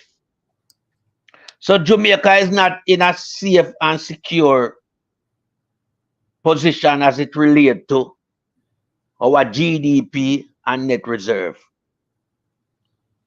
We are way underground, way underground. And so Andrew Holness, Nigel Clark, and a lot of the big men them from within the PSOJ, they all know the situation. And they are bleeding Jamaica as we currently speaking at this moment. Because when you have these vast amount of US dollar leaving Jamaican shores, going abroad to bring back contraband as related to cocaine, that put a strain on the dollar, and a very big strain. So with all the foreign exchange being sent into Jamaica by the diaspora and by, you know, some of our elite athletes who bring back foreign exchange to the country, and the artists them, our dollar cannot gain any strength. Why is it? Guyana in the late 70s, early 80s had a weak currency, but now Guyana is sitting well on top of Jamaica. I remember when people in Guyana was buying a tin of milk for 200 Guyanese dollars. One tin of milk in Jamaica was relatively cheap. Now Guyana economy is thriving. So this just goes to show you the level of corruption that Jamaica finds itself in today. And it's all down to the Jamaica Labour Party and successive government within the Jamaica Labour Party. From Bruce Golding, come right down to Andrew Holness. A lot of our resource has gone missing. Missing to the extent where it rack up into trillions of dollars now. Trillions. Now, Mystic mentioned Andrew Holness saying that in 1997, he entered into politics with 47 million Jamaican dollars. Because it couldn't be US. He never have no money, so him does. But we know him never have any money. Because money carry timeline, you know. And he can produce an account that show him have that amount of money sitting in the bank account. So we know that he was trying to paint a picture to cover up the Integrity Commission finding as it related to the period between 2006 and 2009. Yes. So this Prime Minister is a liar and he's a thief. He's a con artist. He's corrupted. He's involved in crime. He's involved in drugs trafficking. He's involved in everything that is bad happening to Jamaica at this moment. So we have to find a way how to hold this man accountable. And currently, I don't see the local people having the capability or the willpower to hold this man accountable. Because all that I have just mentioned, I sure know they have seen it. They know about it. But they can't do anything. And we ask the question, why? I'm corrupted too. We have to ask the question, why, you know? When you look at how our commissioner of police are being selected and how the tenure just evaporate, it shows that there's some deep corruption around even the commissioner of police system that have been selected under this government. They're all mixed up into corruption. And that corruption is aided and abetted by the Prime Minister of Jamaica. And so, this is the reason why he's fighting to keep Strike 5 so she can pull the string at the high level for them. But I'm warning him that Strike 5 can't do nothing for help you this time. You're hanging by the thread. And it's only because you're so stupid and naive that you cannot see that you're hanging by the thread. The people have spoken in the last by-election. And that was just a voice to remind you that your tenure is drawing near. What are you going to do after the general election next year? Who you going to turn to? Serious question. Where you going to hide? You will have to face the music as it relates to overseas personnel investigating you. All the drugs that you've been transporting in and out of Jamaica, we know you're at the helm. That's why you always remain silent. Over the past 2 years, close to $40 billion worth of drugs that we know about. There could be a triple time that amount that we don't know about. Because it's the only one that we hear them confiscated. So we put a figure to that based on what was being reported in the media.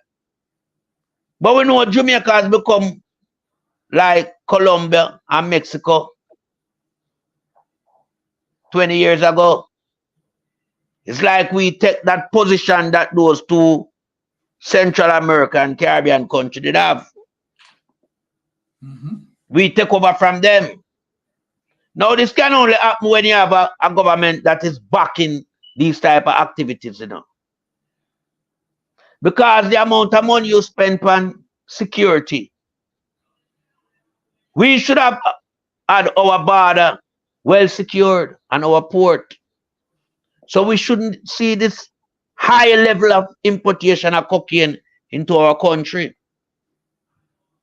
But if we go a little bit further back in time, we saw this coming. Because when Edward Seaga destroyed marijuana in Jamaica, it was to make the gateway for cocaine. A lot of people don't look back at that period of time. But I always remember that period of time. Because when we have marijuana as a part of our economy, so to speak, there was no cocaine. Nobody didn't want to have anything to do with cocaine. But Edward Seaga, along with his counterpart in America at the time, it was Bush, decided to destroy Jamaica marijuana. But not just the marijuana, the coconut suffer, the banana suffer, the coffee suffer, even the land itself suffer from the chemical. And so our yield in crops decline. And then we start to see the vast amount of drugs washing up on our shores. And we wonder, why? Why would you destroy marijuana in your country and the person that assists you to destroy it was growing over 150 miles between the border of Mexico and California? The same thing that you are destroying in your country. But that was one way to take away certain financial power from the small people, the poor people, so to speak, to keep us in poverty. And so you could use your cocaine money and manipulate the people, more so when it comes to election time. And that's why we see the upsurge in vote buying. Ganzi with all 5,000-10,000 are up a throw, where all of this for? And yet still Jamaica owe money to the international world. So we want to get all of this money when election time comes. Where do you guys get all these money when election time comes to be wrapping up in Ganzi? Look how many people turn up at a rally and everybody is getting money, between 5, 10, 2,000, 2,500, but it had up. But yet still the road them can't fix. The school them lack resource. The hospital them lack resource. The nurses them can't get paid. The policemen them, you owe them. So we realize that your aim and objective as a prime minister, you and your government them all on decide to do is destroy Jamaica by keeping down the people and poor, using the cocaine money, mobilize them when election time come, give them money dangle carrot in front of them eyes, and then destroy the country for another 5 years. Now we have to put a stop to that. We have to. This cannot go on any further. Because if this continue, then we don't have a Jamaica the next 10 years. You come out with vision of a first world country by 2030. Where are we now from 2030? And how much gain have you made in achieving your first world status? So that was a lie. That was a PR to get in the mind of the people. You can't have a first world country when your deficit to the world is trillions of Jamaican dollars you owe to the world. Generation upon generation will never pay off that. And so we see where you are trying to like franchise out the entire country to foreigners. Because you don't want to have anything to do in running Jamaica on a day-to-day basis. So we see where the two international airports, they divest, and we hear that they divest to people from Colombia and Mexico. Yeah. Now, that is a big red flag for me. When you put our international airport in the hands of these people that are renowned to the world as cocaine empire state, that is very, very bad. True. Then you go ahead now and you invest a whole lot of money over Bascobel because you don't have nothing to do with the two, international airport. But you want to have something to do with Bascobel. So you invest in Bascobel and you come out and you say Bascobel an international airport. Bascobel is a private airport operated by the big men, run by the state and used by the big men. And so this is how you destroy Jamaica and Jamaicans. Because a lot of our kids now are participating in the drugs arena, scamming arena. Because when you have a country that don't have a plan for the youth in terms of economic development, job creation, you're gonna have young mind turn into drugs and guns. And this is all you want Jamaica to be. Because when you have Jamaica running like that, then everybody will bow to your knee. But Jamaica people wise up. They learn. They have seen the demise of the country under your leadership. Many mothers have cried long and hard for the demise of their son and daughters. And it's all down to the high level of crime in Jamaica. Heinous crime as it relates to mass murder committed on one scene. Wiping out of a family, But yet still you was the one who were talking about it. People had been chopped off and all these things. And you create a euphoria within the society that everybody becomes, you know, timid within themselves, can't even think for themselves again and listen to you. And get rid of the good government that was in at the time, that was trying to lift Jamaica from the slumber, rise it up again. But the people them won't make the mistake this time. Because you run out of lyrics now. Remember, you know, you run out of lyrics now. You know, no more lyrics to come give the people them, you know. There's no more lyrics from you that the people will gravitate to anymore. Because the people has been suffering for over 8 years. The people remember what you do to them in COVID. The charges that was laid against them. It's a pandemic. You know them states. All right, yeah. The SO, the ZOZO, state of emergency.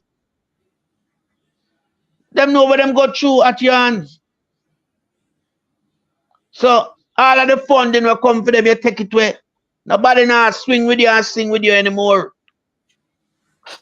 You have to find yourself in a dark, dark place. I mean, I tell you, you will ever see the glimpse of there. Because bigger and better than you find themselves behind bars. You run Jamaica like you're the biggest Dan. You're not prime minister. You're a gangster with a gangster mob surround you. All the people that you have surround you, they are complices of you. They are involved in the same corruption, just like yourself. So it's a whole heap of cleaning out have to go on in Jamaica. Whole heap of cleaning out. Cleaning out that when need outside intervention. If we not look outside, we can't get the result we want. And I mean the people have been, you know, hunger and thirsty for this result. Yeah, man. And the people need to get it. Justice have to come the people way. Because under your administration, you know, the crime gone through the roof. On the stage, a whole heap of state killing, as we see it, policemen assassinate people, all these type of things.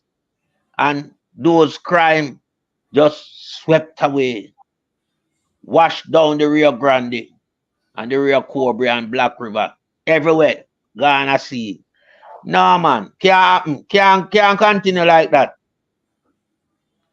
So all of them policemen where you have working for you, them little nasty one there, we are go out and a murder the youth them in the society, and I do all the type of robbing and in a balaclava and all them thing there.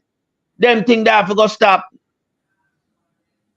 No way can you have a policeman where you can't see them face. The whole heap of gun where we see them have over them shoulder and pan them waist and pan them leg, them thing they have to go stop. A wasting of money them there. So you know really build the country as how the country supposed to build. You weaponize the country because you run the country under dictatorship. So when you give the policemen them so many arms and ammunition, no wonder them can have them to use them for a different mission. No wonder.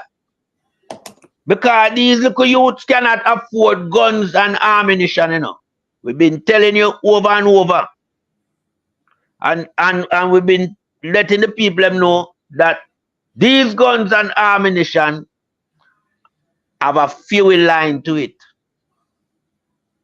A long fuel line. You know, something like where you see some Middle East country run them pipeline to carry gas to a different country. I saw Jamaica guns trade been fuel. extremely well fueled. So the youth them can fire all 50, 60, 100 round when them go out. And it don't mean nothing to them. Where them get the gunshot from? Where them get all this rifle from? In a third world country where people are suffer. Where them get all these things from? So you need to come clear up all of these. Because you know how everything I run. You are the chief civil servant, you know. And you will see come out and do every ministry in a one, you know. You speak for the commissioner. I don't know who you not talk on behalf of now. It's like he's a one-man band the way the dictatorship entrenching on you. It's like you can't even give nobody no chance to perform them role of duty. We not see crab. We not hear from crab. We don't even see tough tongue again him gone hiding. Commissioner gone hide. We not say, are you alone? We are see all over the place. If a lighter, you are talk about light. What wrong with you, man? You need to relinquish some of the power. You get too powerful. Relinquish it. Because you do just show yourself on a global stage who you is. This monster in Jamaica. And no matter how we talk to you, it's like it don't mean nothing. You're this big Dan around the country.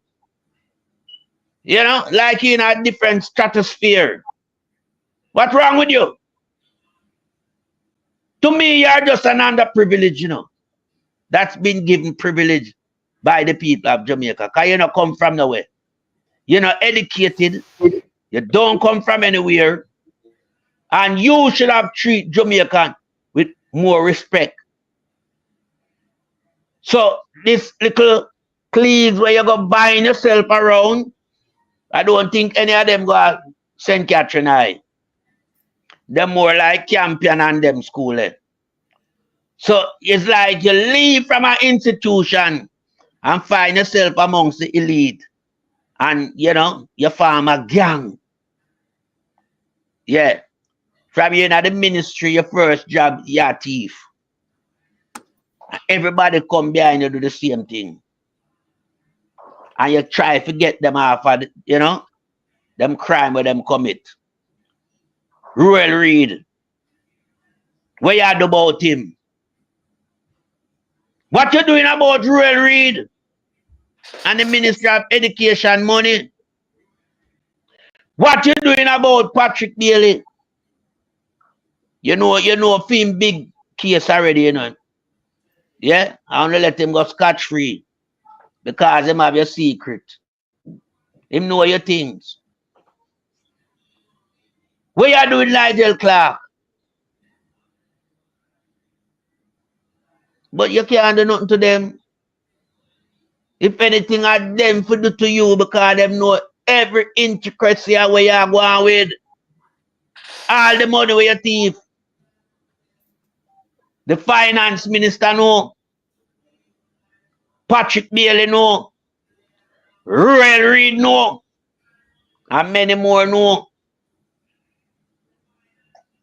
So you're in a bad position, my brother. You're in a bad position.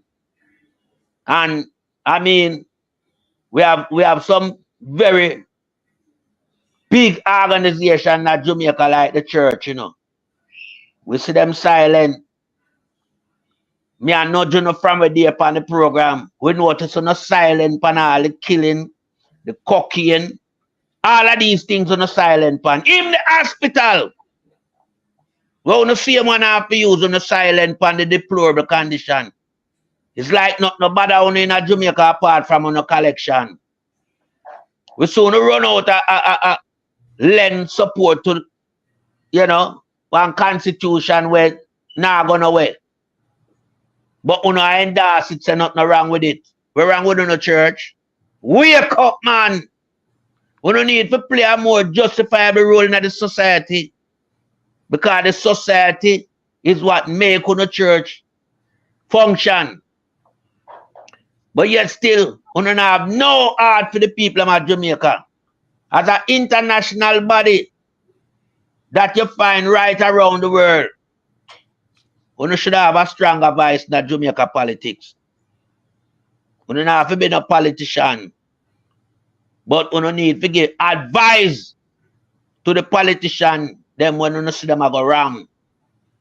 Because as a group of people, we need to show some empathy towards the people in the country. We need to show more duty care. We can't just allow the government to just destroy the country, you know.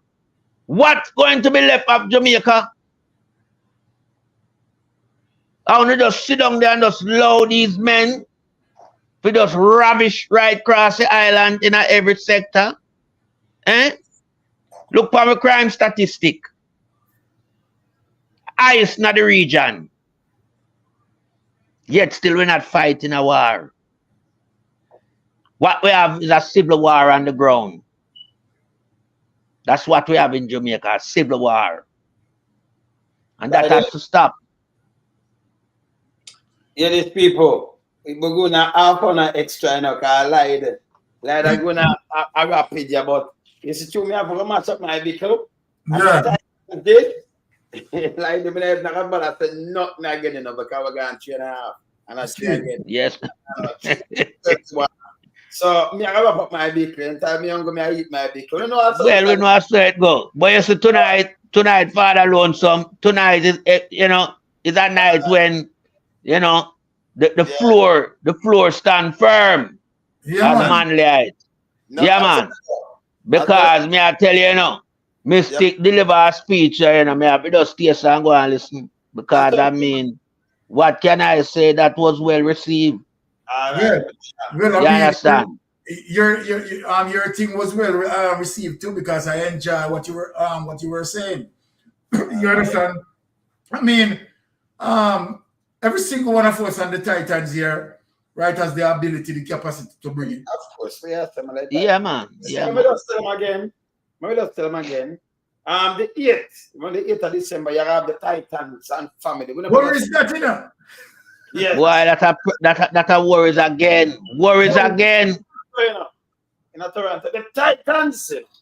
Remember I tell them. And I'm going to enjoy myself. Remember, you see, two artists. Got to. You know, we put two things together. We like, we know, thing of a proper, put together proper. Because that's our thing that.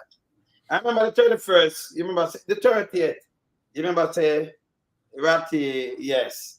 You know, in New York, yes. So, you have the March, the 30th.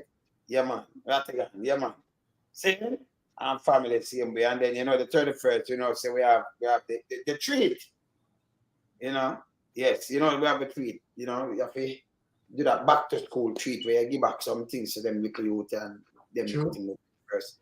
And then we have the boat ride, the 8th of September. So we look on that. And the 8th is 9th of November.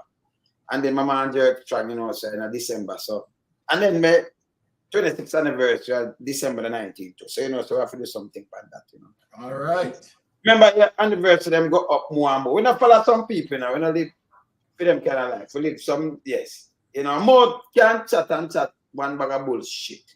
But more as around here, we are really get to do, but yes, man. But we do things that have to do proper. Yeah, we know. And I'm out there.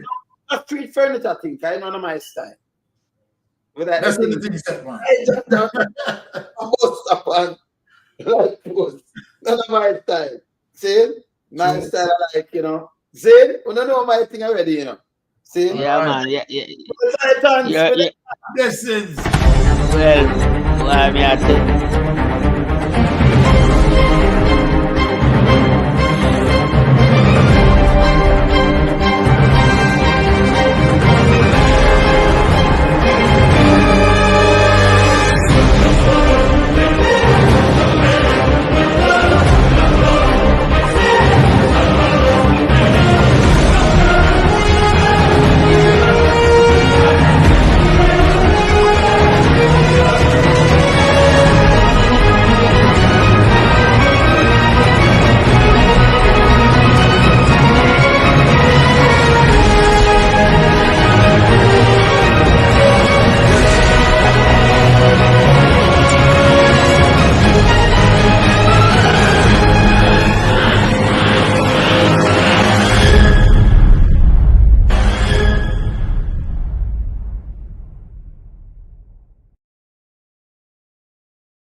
What you mean? We out!